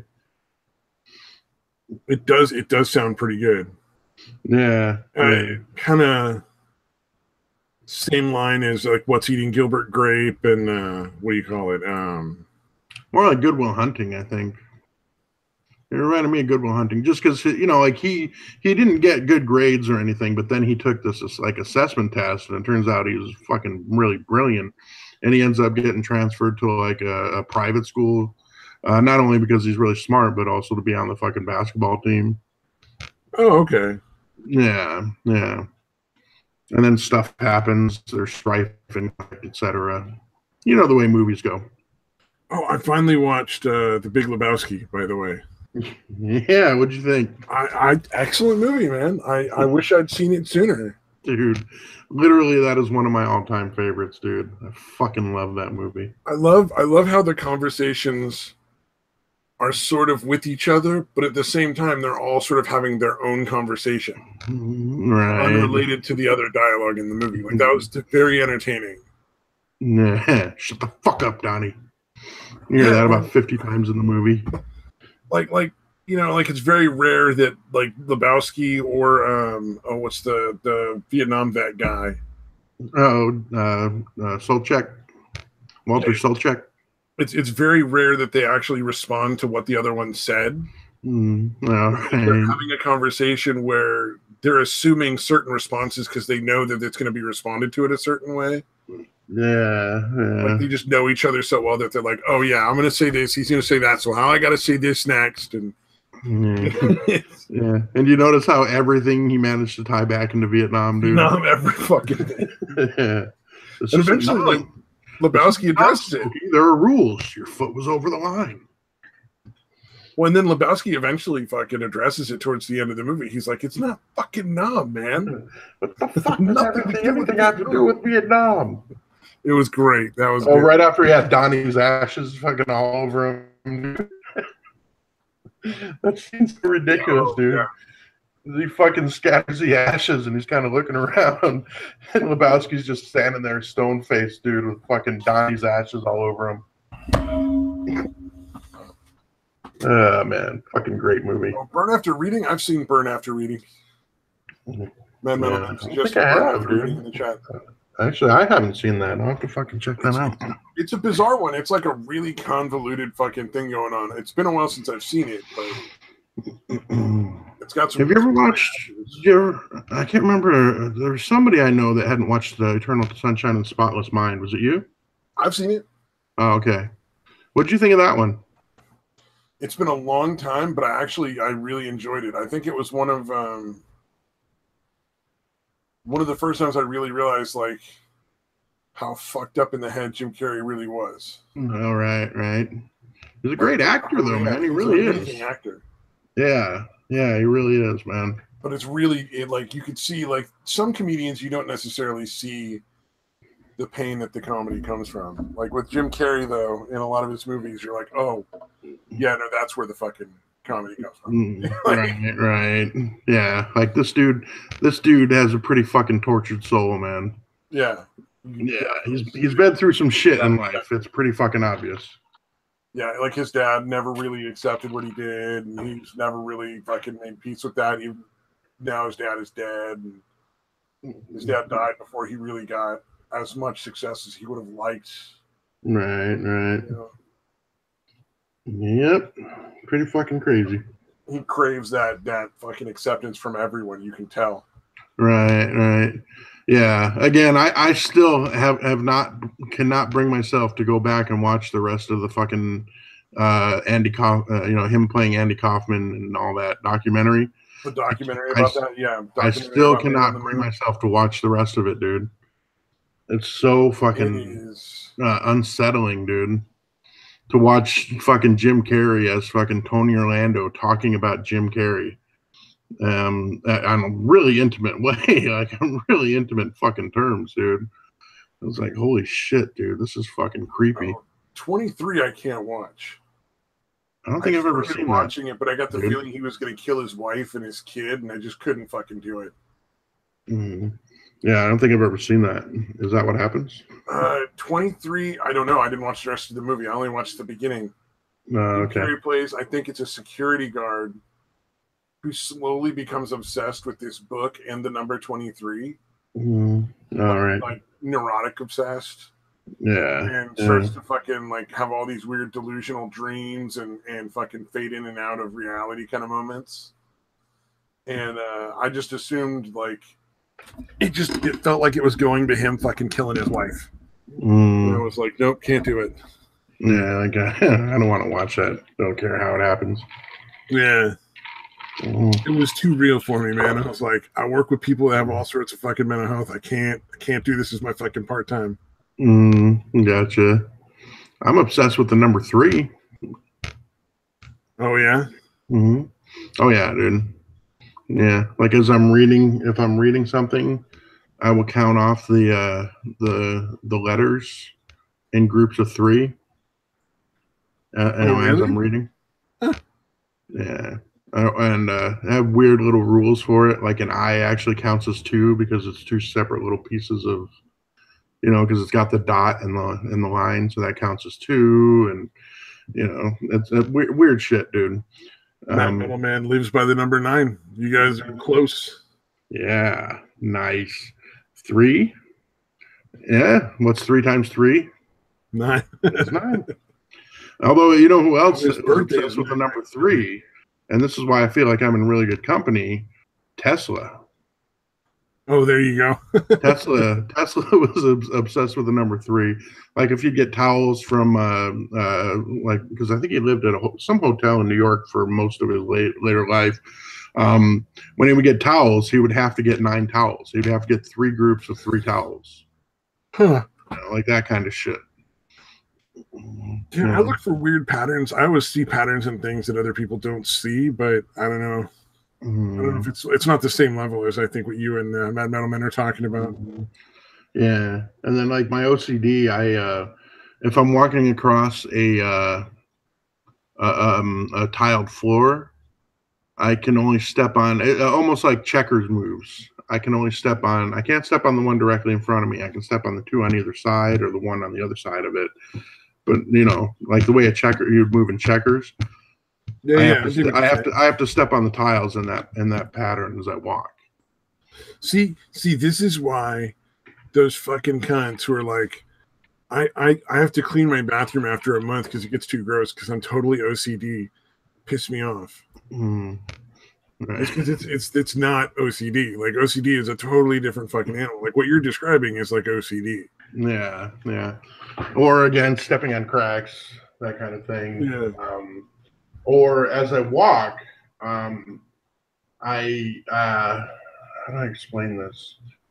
Like let's say you're walking along and next to like a concrete curb or whatever.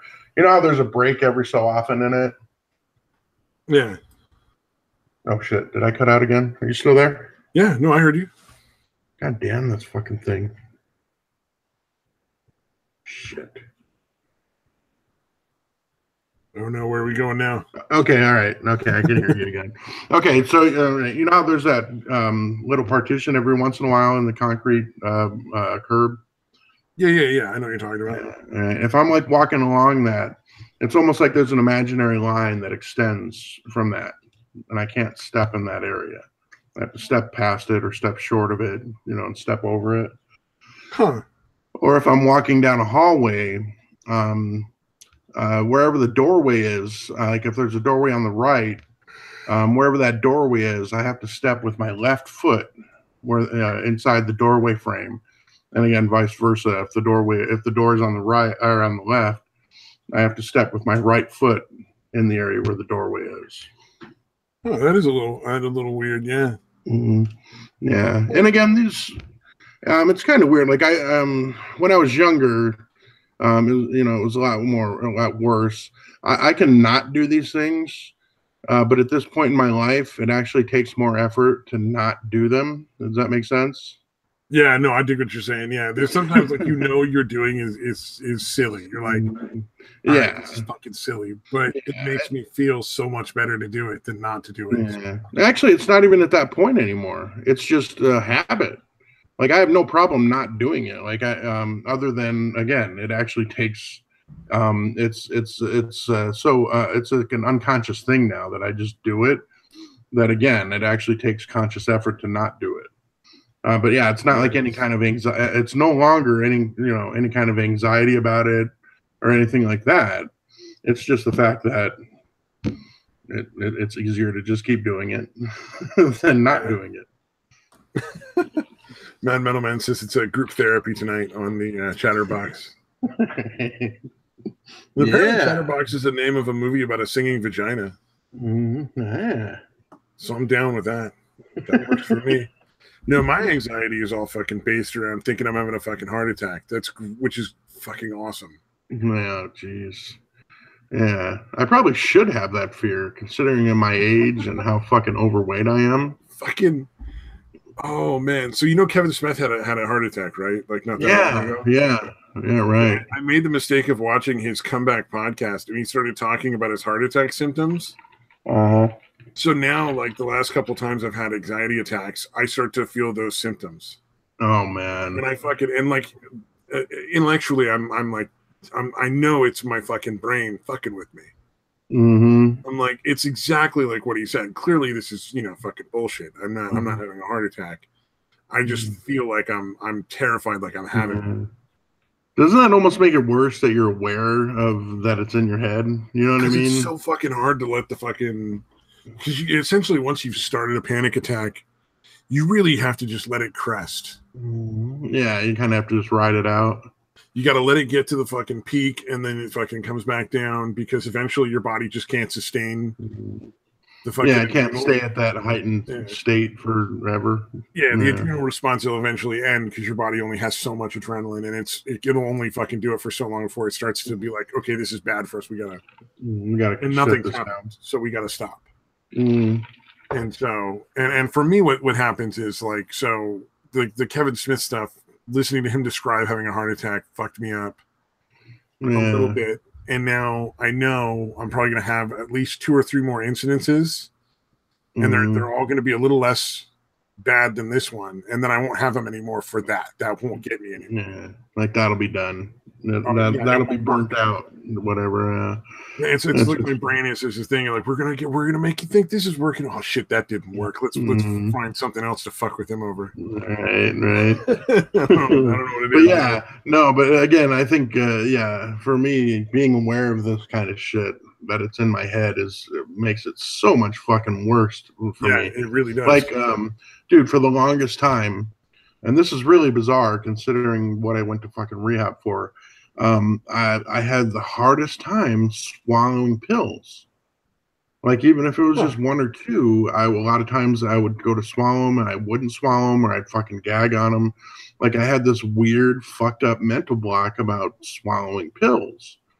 And again, they're fucking tiny, right? Yeah. I mean, fucking, and I could rationalize it, and I could fucking tell myself, like, dude, you swallow fucking mouthfuls of food way bigger than these pills. What the fuck is wrong with you?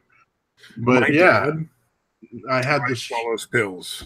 Yeah. Well, I'm sorry. Say again. My dad dry swallows pills. Oh, wow. So without any water, he'll just take pills. And I'm not like big fucking fat ones, like big vitamins or fish oil capsule. No problem. Right. I can do that sometimes. Right. Because when I was a kid, I would watch that and be like, I want to be that cool. It's such a weird thing to be like, right. I want to be able to dry swallow pills like my dad, man. Yeah, that's fucking crazy. But yeah, no, it was weird. Again, considering how often and how many pills I took, on my way to, ending up in rehab, every fucking time, dude, it was fucking like an ordeal to fucking take them. Because I would constantly gag on them and constantly fucking, yeah. And what's weird? I've kind of gotten over that. I have gotten over it. I finally was like, okay, I'm tired of this shit. It's fucking ridiculous. These are tiny ass pills. I'm going to just pop them in and swallow them. And I think that was part of the problem too. Is I would put some water in my mouth first, then I'd put the pills in. I'd tilt my head back, and I would kind of like think I had to wait for the right moment to do it, which is again ridiculous. Partially dissolve in the water, and then you start tasting them, and then I would rush it, and then they're not smooth. Yeah. Oh yeah, that's bad. Yep, I've had that happen with my my Ativan. It's a tiny little pill, but man, if it's in your mouth for more than half a second, it starts to dissolve. dissolve because it's supposed to dissolve and work super quick. All right, right. You know, like I start having a panic attack and I pop one of my little Ativan and I can write it out a lot easier. Right, right. It works so fast. But yeah, but you know what's funny about that whole pill swallowing thing that I have? My son now has that same fucking issue. Oh no. Yeah, yeah, and I never told him about it, and then he never saw me have that. You know what I mean? He never actually saw me, experience me doing that. Genetics, man. Sometimes some things can get passed on. Yeah, that's weird. Or it's just random coincidence. I don't know. Yeah, well, I think it's it's not exactly a genetic thing, other than probably the personality type, maybe. You know what I mean? That makes sense. Like, yeah, that's what I think it is, because he and I have almost identical dispositions. You know, as far as, being pretty mellow and not really getting worked up about a whole lot of things. we're really fucking similar. You just got to learn how to like fucking deep throat. That'll get you past all the pills. Right. Yeah, I got to start sucking cock, like huge cocks, and then fake ones though, because you're not. As far as I know, you're not into dudes. I don't know. I've never actually asked. But yeah, no, I've definitely not into dudes. Like for the longest time, I kind of judged myself like I was homophobic, but yeah, I've never been attracted to any dude. I was trying to explain that to Engelhardt. Like I've seen gay porn once, and I was just like, God, this is just awful. Mm-hmm. I felt kind of bad because I'm like, it shouldn't be that bad. Yeah, it shouldn't like creep you out, but it does. Yeah, it's like, oh man, I'm not comfortable with it. Like, I'm good for gay dudes. I'm glad they enjoy it, but that does not work for me. Oh no. Yeah, no. Like I said, I really thought it was me being like a because you hear people fucking say shit like, well, everybody's a little gay, No, but I finally got to the point like, no, not everybody. I'm not. I'm just not. Like I can dance with a dude, I can hug a dude, but that's as far as that's going. And there's nothing sexual about it. Yeah, yeah. Like I've shared beds with people, but then I shared beds with ladies, and it wasn't sexual either. So just there's only so many beds, and I gotta fucking sleep somewhere. So. Hereditary coincidence. Yeah, must be, man. I assume he's talking about the thing with my kid and the pills. Yeah. Yeah. Oh, yeah. No, sure. Yeah. I saw this fucking gif of a chick that was trying to look all sexy, deep throating a banana, which is fucking dumb because the tip of it fucking broke off. Oh, she pulls out the banana, stands about like 2 inches of the tip of it, and she's going, and then coughs it up. Damn. And you're just going like, oh god, that's like a nightmare. Yeah. I remember watching a porn where a chick for the money shot, the fucking jizz, the first little squirt of jizz or whatever, ended up like fucking shooting right into the back of her throat and down her throat. Oh no. So she kind of gagged on it, but then tried to play it off and keep going. But it just didn't. Once you're there, it's really hard to recreate that moment the right way.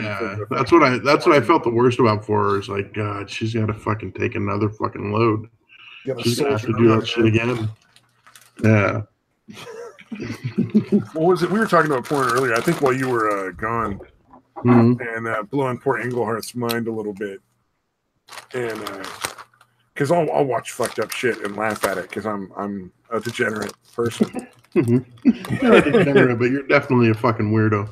Yeah, but then my metal man was like giving his 2 cents in the chat, which is just as weird. And Engelhardt was going, "What the fuck is going on?" Yeah, I'm telling you. I think in that case, I'm thinking my he just needed to get the fuck out. Period. Is holding more water. Oh, maybe the porn was too much for you. I don't think so. Well, everything. He was like, all right, there was the porn. They're talking about shit, and now you're talking about. He was like, you know what? Suddenly I'm tired. I gotta get the fuck out of here. Oh yeah, that little man. Maybe not. No, dude. Your help was appreciated, sir. Yeah. Whether Engelhardt appreciated it or not, I appreciate it. I think bestiality is like funny as fuck. Like I know that's probably like really twisted. I'm sure. No, I get it. I don't share the sentiment, but I get what you're saying, dude. Yeah. And so, like, I've seen some pretty messed up stuff. And, yeah, I couldn't watch it, but again, I can understand why somebody could find it funny. Well, you'd see that. Okay, so the thing is, you kind of ignore all the actual sex part. Like that part's just gross. Right. But there's parts where they'll zoom into like the horse's face, and the horse just looks all fucking confused and scared.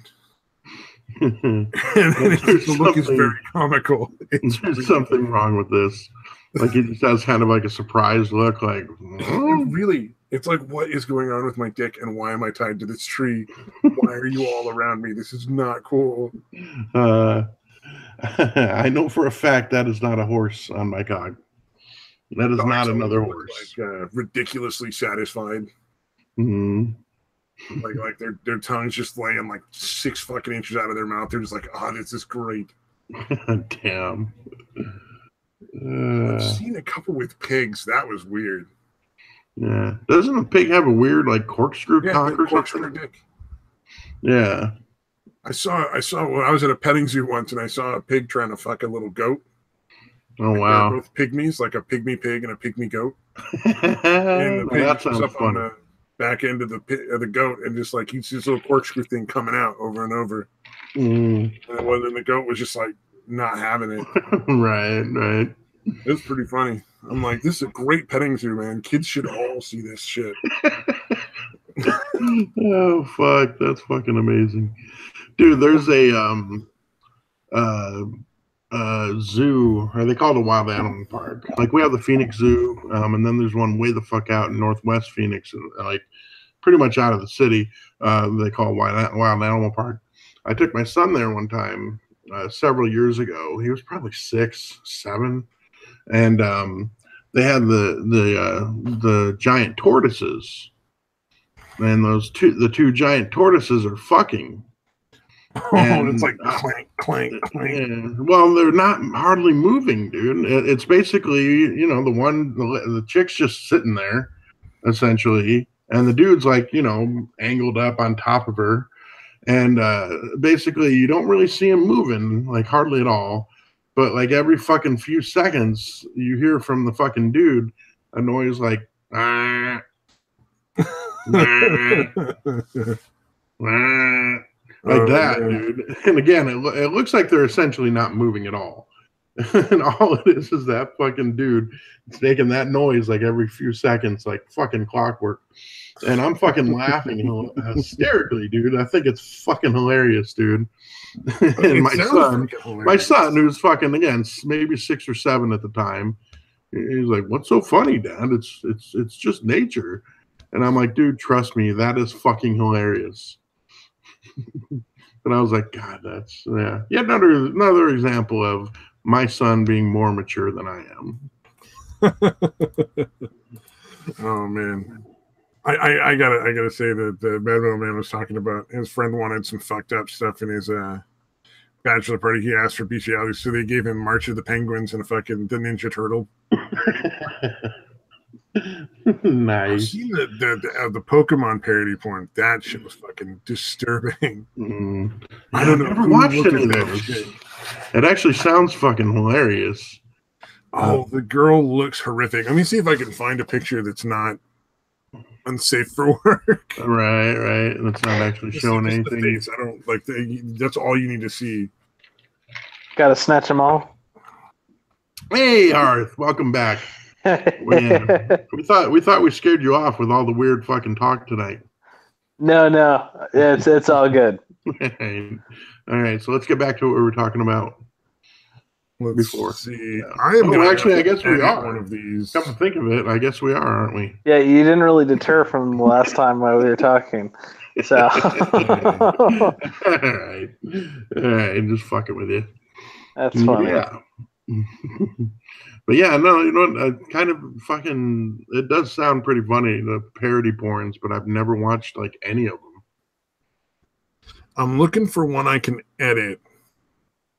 I've given up on looking for one that's safe for work. They apparently don't have those. I'm trying to just fucking see how good your freeze game is, and see if you can pause it or pause game, so you can fucking pause it at some moment where you can see her face without any other offensive materials.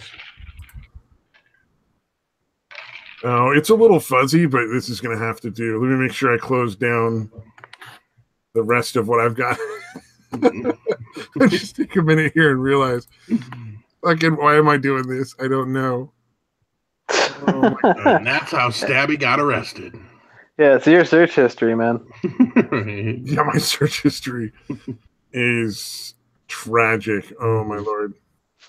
Yeah. Wait, It's no, I think this is Macanaro levels, dude. Yeah, you're. That's awesome. Oh, here we go. This is safe for work. I found one. Okay, this is the Stroke'em porn parody here. And yes, I think Mad Metal Man is the one that told me about this one. Oh, there's a SpongeBob and a Rugrats and a Smurfs porn? Oh, Jesus Christ, man. Jesus, Don't tell me these things. Then I have to watch them all. No. This is what I was this is the Pikachu. Oh, wow. Oh, God.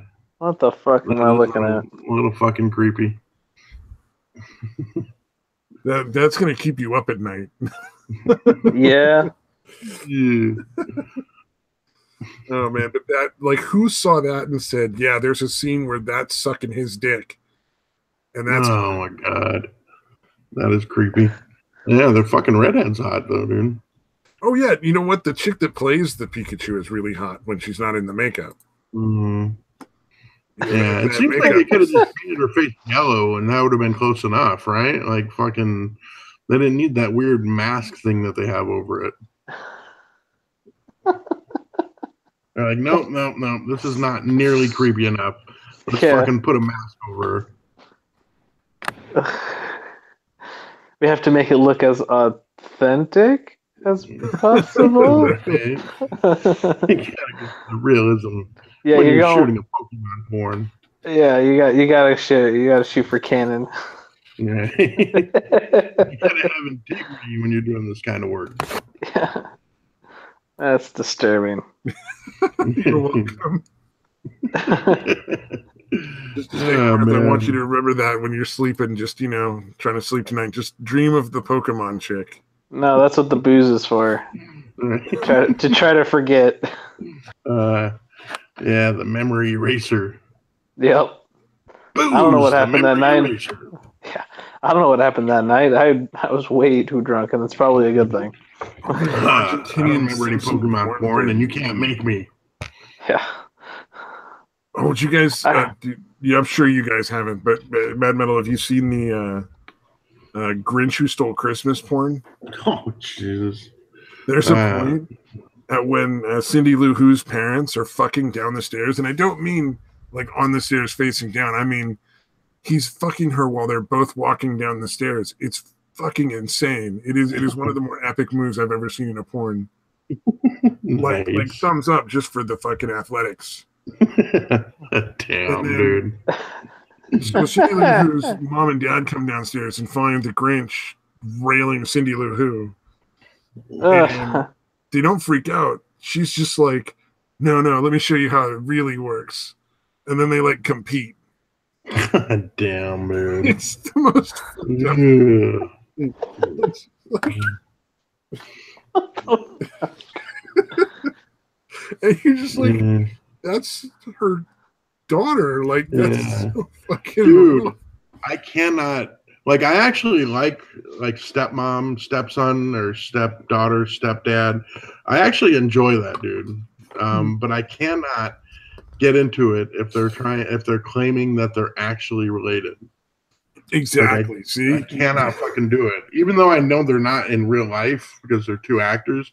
But if the fucking role playing thing is they're actually mom and son or father and daughter, I cannot fucking watch it, dude.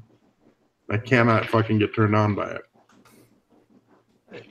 No on all of it. No, I agree. No on all of it. Like, I can't. Really? Like Not even like a stepmom, stepson? No, God, no. No, they're not related. Do you have a stepmom? Is that like the problem?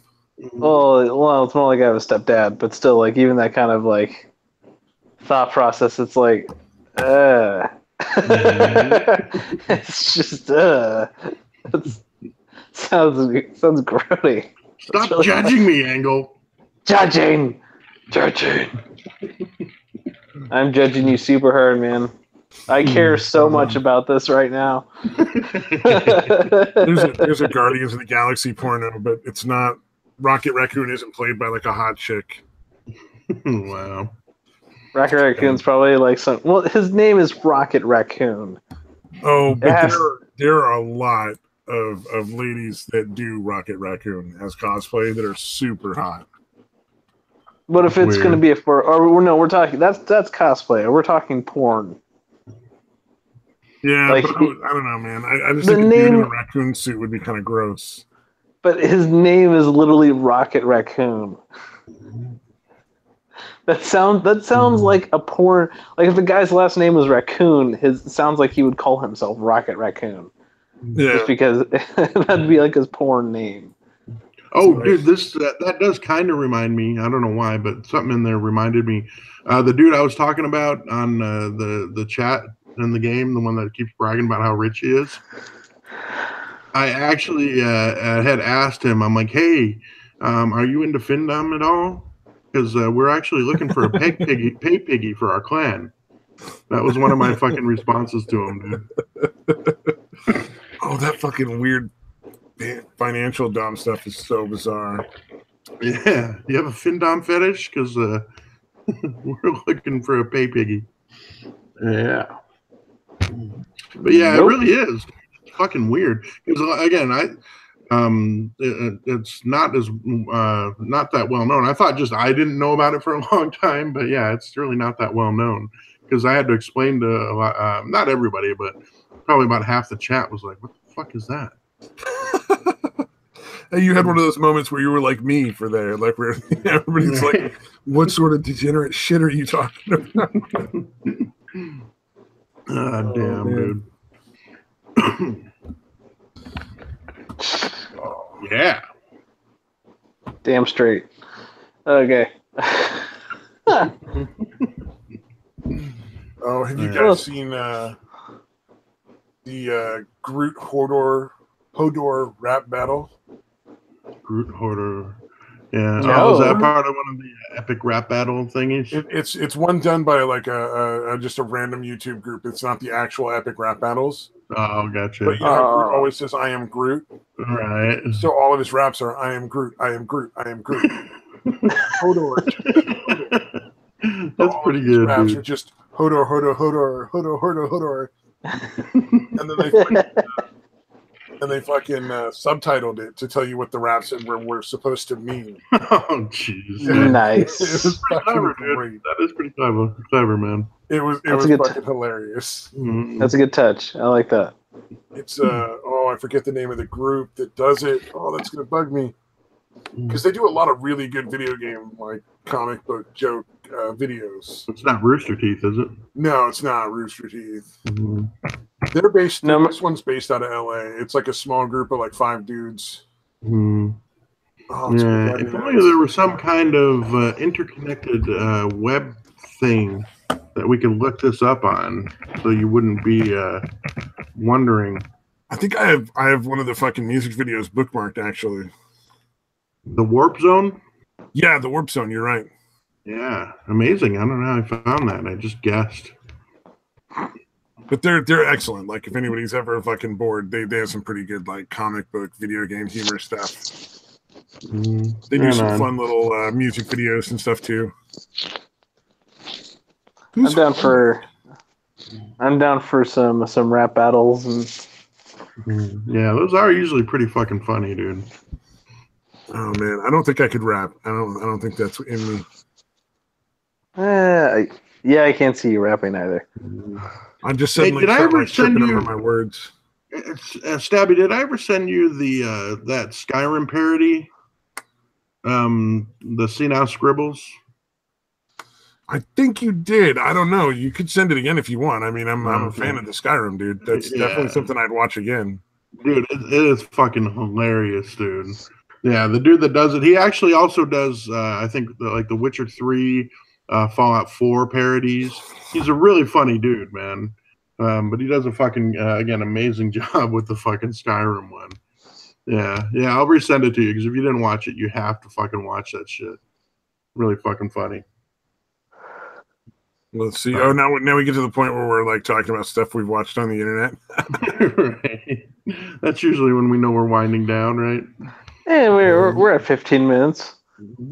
The Wizards of Oz, AUS, the Wizards of Oz, like is in short for Australia. Mm-hmm. It's a bunch of wizards that moved to Australia from the fantasy realm. That's nice. It's fairly entertaining. And like that's a pleasant endeavor. It's a nice jaunt to Aussie.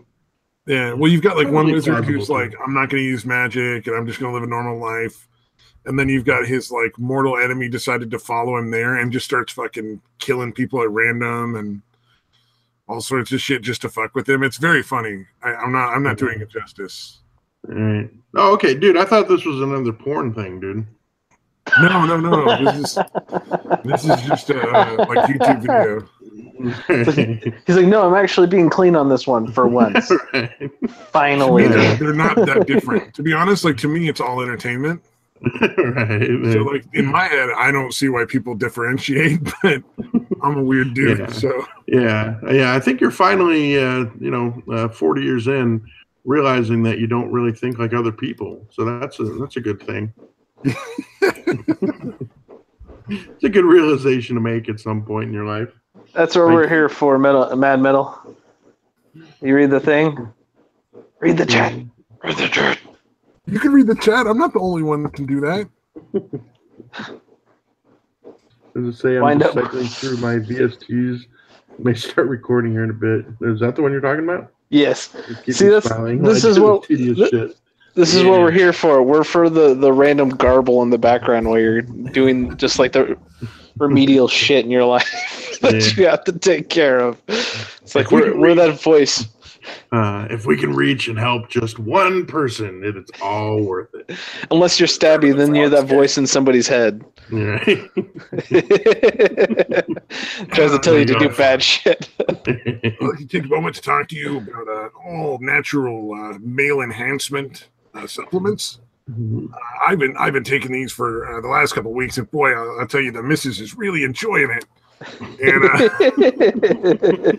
only $19.95 full refund if it doesn't work for you. But and then you have to have like the ridiculously fast voice, talking about how much half this shit's gonna kill you, or we're gonna try to rob you, or plague your house in your sleep. Hold on. Mm-hmm. This product may cause paralysis, death, or whatever. Damn it! Things for next time. Warning. Now my voice is going out, man. I can't. May cause death. Wonder boner, fish to boner. That actually works, though. That actually debones fish. That does sound fucking dirty, though. You know what else, dude? I found hilarious is there's a granola bar with the name Sweet and Salty Nut. Not nuts. Not nuts, plural. It just said, it's called Sweet and Salty Nut, which sounds dirty to me, dude. And extremely tasty. Yeah, it is a really good one, dude. But I was just like, who came up with that name? Did somebody I bet somebody like presented it as like a joke and they accepted it. Like, dude, you guys don't see a problem with you understand what nut can also mean, right? Can we make it sweet and salty nuts? Like that would be okay, right? Although even that wouldn't actually that would not be. Come to think of it, no, it's slightly better. Then it's just some nuts instead of a nut. You call it sweet and salty nutty. We're talking about at that point. We're talking about anatomy instead of bodily fluids. Yeah. No, I got one better. So Cliff Bar makes this new thing that is now with nut butter. Please look it up. Please pull up a picture of a Cliff Bar with nut butter because I can't do it from my phone. Because it is too perfect. Make it so, Stabby. Make it happen. Because it is just too perfect. It's like written in nice big letters. It's like CLIF, right? Oh, all I'm seeing is nut butter filled. Yeah, it's nut. that Well, yeah, works. nut butter filled. That's still perfect. Oh, did you hear the April Fool's joke that Head and Shoulders did? Ooh, no, I didn't.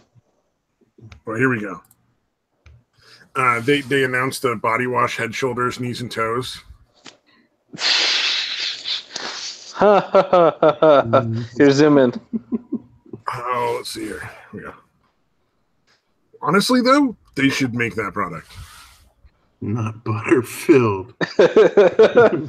When you need your... Aren't we all? It's like, don't you need your nice, tasty nut butter filled candy bar or workout bars? Yes, I'm 5. Go fuck yourself. With you wherever you go. I always do. When you need your encased nut butter, put it in your backpack. Put it in your pocket. Put it in your put it in your sock. Yeah, put it in your pants. Put it in your sock. Well, now we know where Mr. Peanut started working after he stopped pimping out the salted nuts. Oh, we're children. I love it. You were welcome for that. Oh, dude, this is not exactly related, but it is kind of. Have you guys? There was an Archie comic on the front where Archie had apparently saved Veronica from 3 dudes, right? And the cover is basically it's Veronica saying, Archie, did you have any trouble saving me? And he's like, yeah, I had to beat off 3 guys to save you. And the words "beat off" are in bright red. Oh, they knew the joke. Yeah, obviously they knew the joke. But I was like, dude, that's fucking amazing. Hold on, let me see if I can find it, dude. Yeah, I had to beat off. Beat off is highlighted. Okay. Come on, can I get that bigger? What the fuck? How did that get smaller? All right, hold on. Almost there. Yeah. All right, this should probably work. All right. Let's hit screen share and then hit share. Okay. All right. This is learn how day 12 learn uses. No, every time I forget to I click the share the screen share button, but then I never actually go down and hit share. Okay, do you guys see it? So she's saying, Arch, did you have any trouble rescuing me? And he's like, I sure did, Betty. I had to beat off 3 other guys. That's funny. Beat off is literally in red letter. Like the rest is just the regular black and white shit. Yeah, and yeah. Beat off is in big red letters, dude. If you look at fucking what's that guy that did Poisoning Pigeons in the Park? But that's like a song from the 50s, like Tom Lehrer. I think it's Tom Lehrer. Yeah, I'll take your word for it. But he has like all these fucking fucked up songs, like Poisoning Pigeons in the Park, and I don't know about you, Hearth, but I have no idea what the fuck he's talking about. I don't know. I don't know. God. Yeah, just humor him. It's literally a song about going to the park and killing pigeons because it's funny and you enjoy it as like a pastime. It's a very cheerful, lovely song, and it's from the 50s. It's from fucking Tom Lehrer, who did all these comedic songs like there's some stuff about nuclear blasts, and it's glorious. I'm amazed you guys have never heard that. Good Lord. I don't know if I can play it on the thing, unfortunately. I don't know how to do that. That's something to post to Twitter later? Yeah, I will definitely post that video. There's a lot of really good Tom Lehrer stuff on the YouTubes. So for some reason when Mad Metal just mentioned folk rock, it made me think of chicken yodeling. Japanese chicken. Have you ever heard of the Japanese chicken yodeler? I have not. That is something I will post. Thank you. That is magical. Oh, man. It's not even something that might be good or bad. It's something that you just appreciate that exists. Fucking chicken yodeler, huh? Yep. That does sound interesting. It's funny every time you say it, man. Yep, it's as real as you think it is.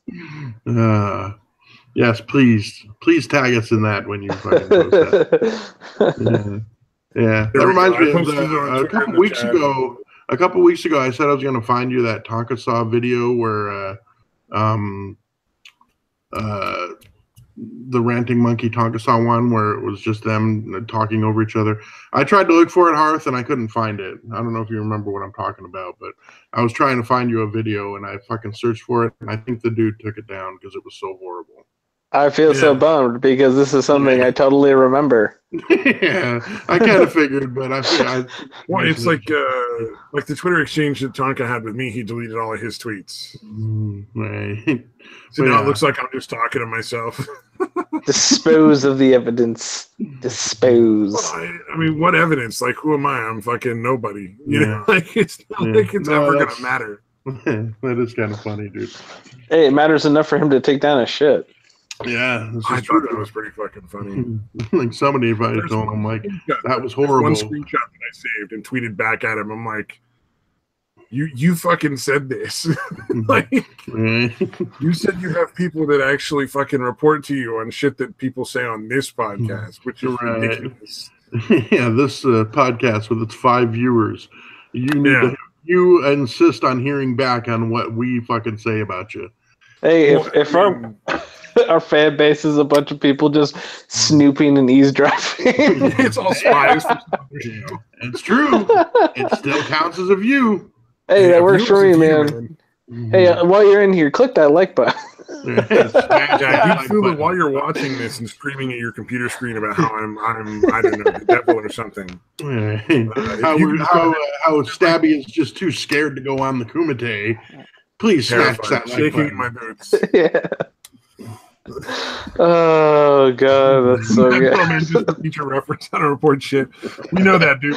I just we're not suspect you at all. Or Thrax or something like somebody who's obsessed with that.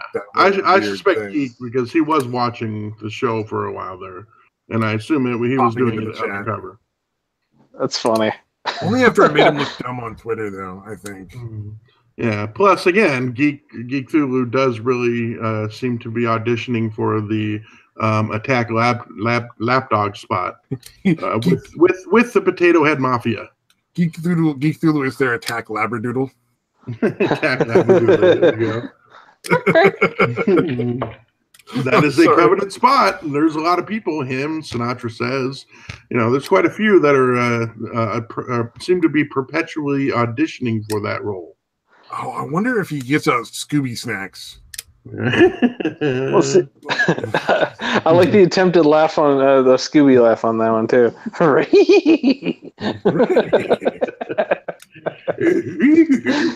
Like zoinks, man. If I'm not going to get any Scooby snacks out of this, I'm not watching that crappy show. Kind of imagine Geek Thulu looking a little like Shaggy. Yeah, I know. I think he's like a fat dude though. I think fat bald guy. I think Stenchever or somebody. I don't want to. It may not have been Stenchever, so don't hold me to that. Yeah, I don't get him in trouble. Although he probably wouldn't mind. But yeah, somebody that was watching the show said he was fat and bald. Yeah. They could also just be talking about Stabby. Yeah. No, I still have some of my hair. Win, man. Not all the way bald. Yeah. Just supposed to be there. I got that Friar Tuck thing going. I'm like a sexy Friar Tuck thing. That is a charitable way to put it, yes. That's what the ladies like to see. Like, just they like to lay back and look down at the sexy Friar Tuck bald spot going down on them, man. They can see the reflection in them as they're going down on them. You can watch the sweat beat up on the top of your fucking bald spot.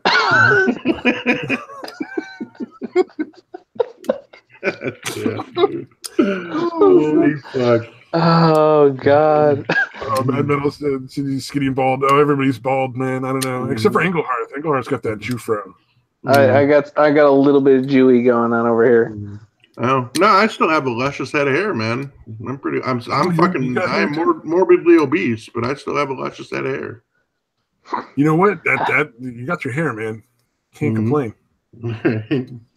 Although again, the temperature is getting up in the 90s, so it's about to all fucking get shaved off. Yeah, I'm thinking about that too. Summer coming up. My hair is like maybe I don't know, gotten to a half inch long, quarter inch long. It's time to go.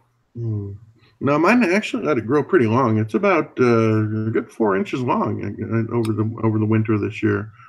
Oh, see, my problem is I get a Jewy fro, like not quite as tight. It's like a loose Jewy fro. Yeah. And, no, mine but I'm gets also a little balding, wavy, so it looks really bad. Mine gets pretty wavy, but it doesn't really get curly. Depends on how long I let it get. Like 3 inches long, you're going wavy. Anything longer than that, it eventually turns into a big fro. Yeah. Mine is mostly the back that gets all weird, dude. And then I have to fucking constantly like wet it down and shit. Oh man, the amount of gel I used to use in fucking junior high and high school to have my hair straight. Oh, right. Like wearing a helmet. Yeah. No, I was the same way up and through. I think I did it's all through junior high. I stopped by high school. But yeah, it literally, my hair would look like fucking plastic, dude. Like, remember the old Duracell commercials with those weird fucking characters? Oh, I know what you're talking about. Yeah. Yeah, my hair looked like their fucking hair. Oh, yeah. Probably the same here, man. Until I eventually started shaving patterns in my head. Let me see if I can find them, because Engelhardt is probably not old enough to remember those guys.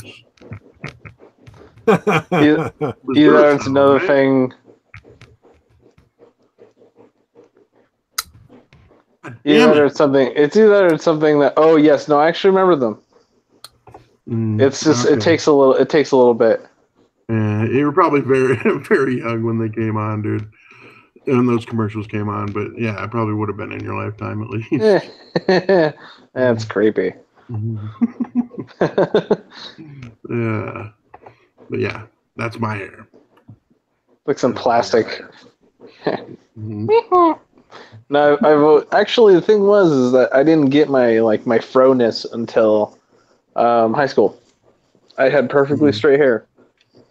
Like it was like steamroll, like pressed straight, like church boy horribleness. And then it got all kinked out, man. That's pretty crazy. Yeah, it curled out, and I was like, okay, well, I don't really have to do anything to it, so there you go. Actually, come to think of it, mine was kind of like that too. I had like blonde, like light blonde hair. You know, like mine's, just gotten darker over the years. But yeah, when I was a kid, it was pretty fucking straight. And then, probably in my late teens, early 20s, it started getting a little like wavy. Huh. This has been the Aging Podcast. We brought to you by the letter J and Cookie Monster. Damn. Oh, Jufro to the tune of DuckTales. That fucking works. Have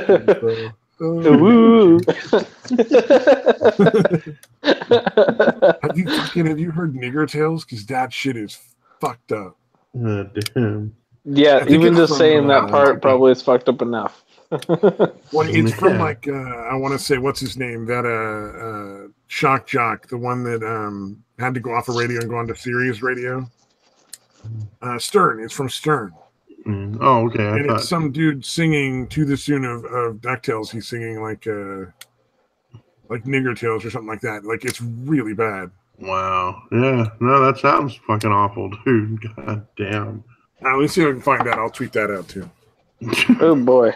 Yeah, I'm okay if you don't tag me in that one though. I understand. Yeah, you might. I'll DM it so that it's permanently on your. No, you just generally throw it out there because I get notifications for you just like basically sending shit out. Yeah, I think, and so like I'll rate it off of that. Yeah. Completely unnecessary to tag us. Yeah, it's like I'm good. As an alternative, I think we're about time, aren't we? Yeah, we are hitting the midnight mark. I can't find one that's not like I can't find one that's not censored for some reason anymore. Yeah, it's okay. You made the effort. You can give up now. Oh darn! I totally understand if you want to give up. You guys seem uncomfortable with this. I don't understand. Yeah, it's like I don't get what you're so uncomfortable about. Like this seems like perfectly okay. Like you have This is no from fucking idea. 4chan. Of course, it's from 4chan. Oh, blessed 4chan! Please do not waver your power on me. I fear the day that I piss off 4chan, dude. Yeah, the almighty 4chan. All right, we're gonna have to look outside of YouTube, but that's definitely not going to be there. Yeah, it's not surprising, dude. Yeah, stop looking. Like I said, You guys, you don't want to see it? Not really. I think I can live. Well, you can. Again, if you want to DM it, maybe I guess. Actually, officially, my answer is no. But if it were to show up in my DMs, that'd probably be the best way to have it happen. Don't tweet that out, dude. If it's as bad as you're saying, dude, it's probably not a good idea. It's not the worst thing you've ever heard. Maybe it is. I don't know. Yeah, you don't know that. It might not be the worst thing you've ever heard. You fucking. It's definitely not the worst thing I've ever heard. That's not Yeah. even close. We're not going to be sharing any of that because I'm not sure all of that's illegal. Wow, that sounds intriguing now. I just said that for the effect. I don't actually know if there's anything worse. he wants. Metal wants in on that action. Yeah, he's like, sign me up for that shit. He is your Huckleberry. Bad Metal Man's willing to go for the tag. Yes. I think we should wrap it up. Yeah. I may have already DM'd it to people. Just saying. Of course. Yeah. Unofficially, of course. No, I'd never do that. No. Off the record. This is for personalized only. Yeah. All right. Yeah. I think we actually did all right for the last 15 minutes there. I think we peaked a little bit. Oh, should I stop the broadcast? You probably should. Yeah, you should probably. It's midnight, dude. So yeah. All right. Well, we're going out on a high note, and I didn't that to you, Mad Metal Man. I did not. Highbrow stuff, man. Highbrow stuff. Food porn and old man problems. Yeah, we covered it all. And old man problems. Yeah. As always, appreciate you sticking around, Mad Metal. We gotta remember to ask him to come on, by the way. Because again, he's fucking cool to have on. Absolutely. All right. Yeah. That way we have no viewers at all. That's the way to go, man. We'll just slowly weed down our guys because we'll throw them into the podcast. Yeah. See, I used to be a regular viewer. Now I'm on all the time. Fuck yeah. It's your profession. When in doubt, fuck it. All okay. Right, we need to end this. Hit the fucking button. Hit the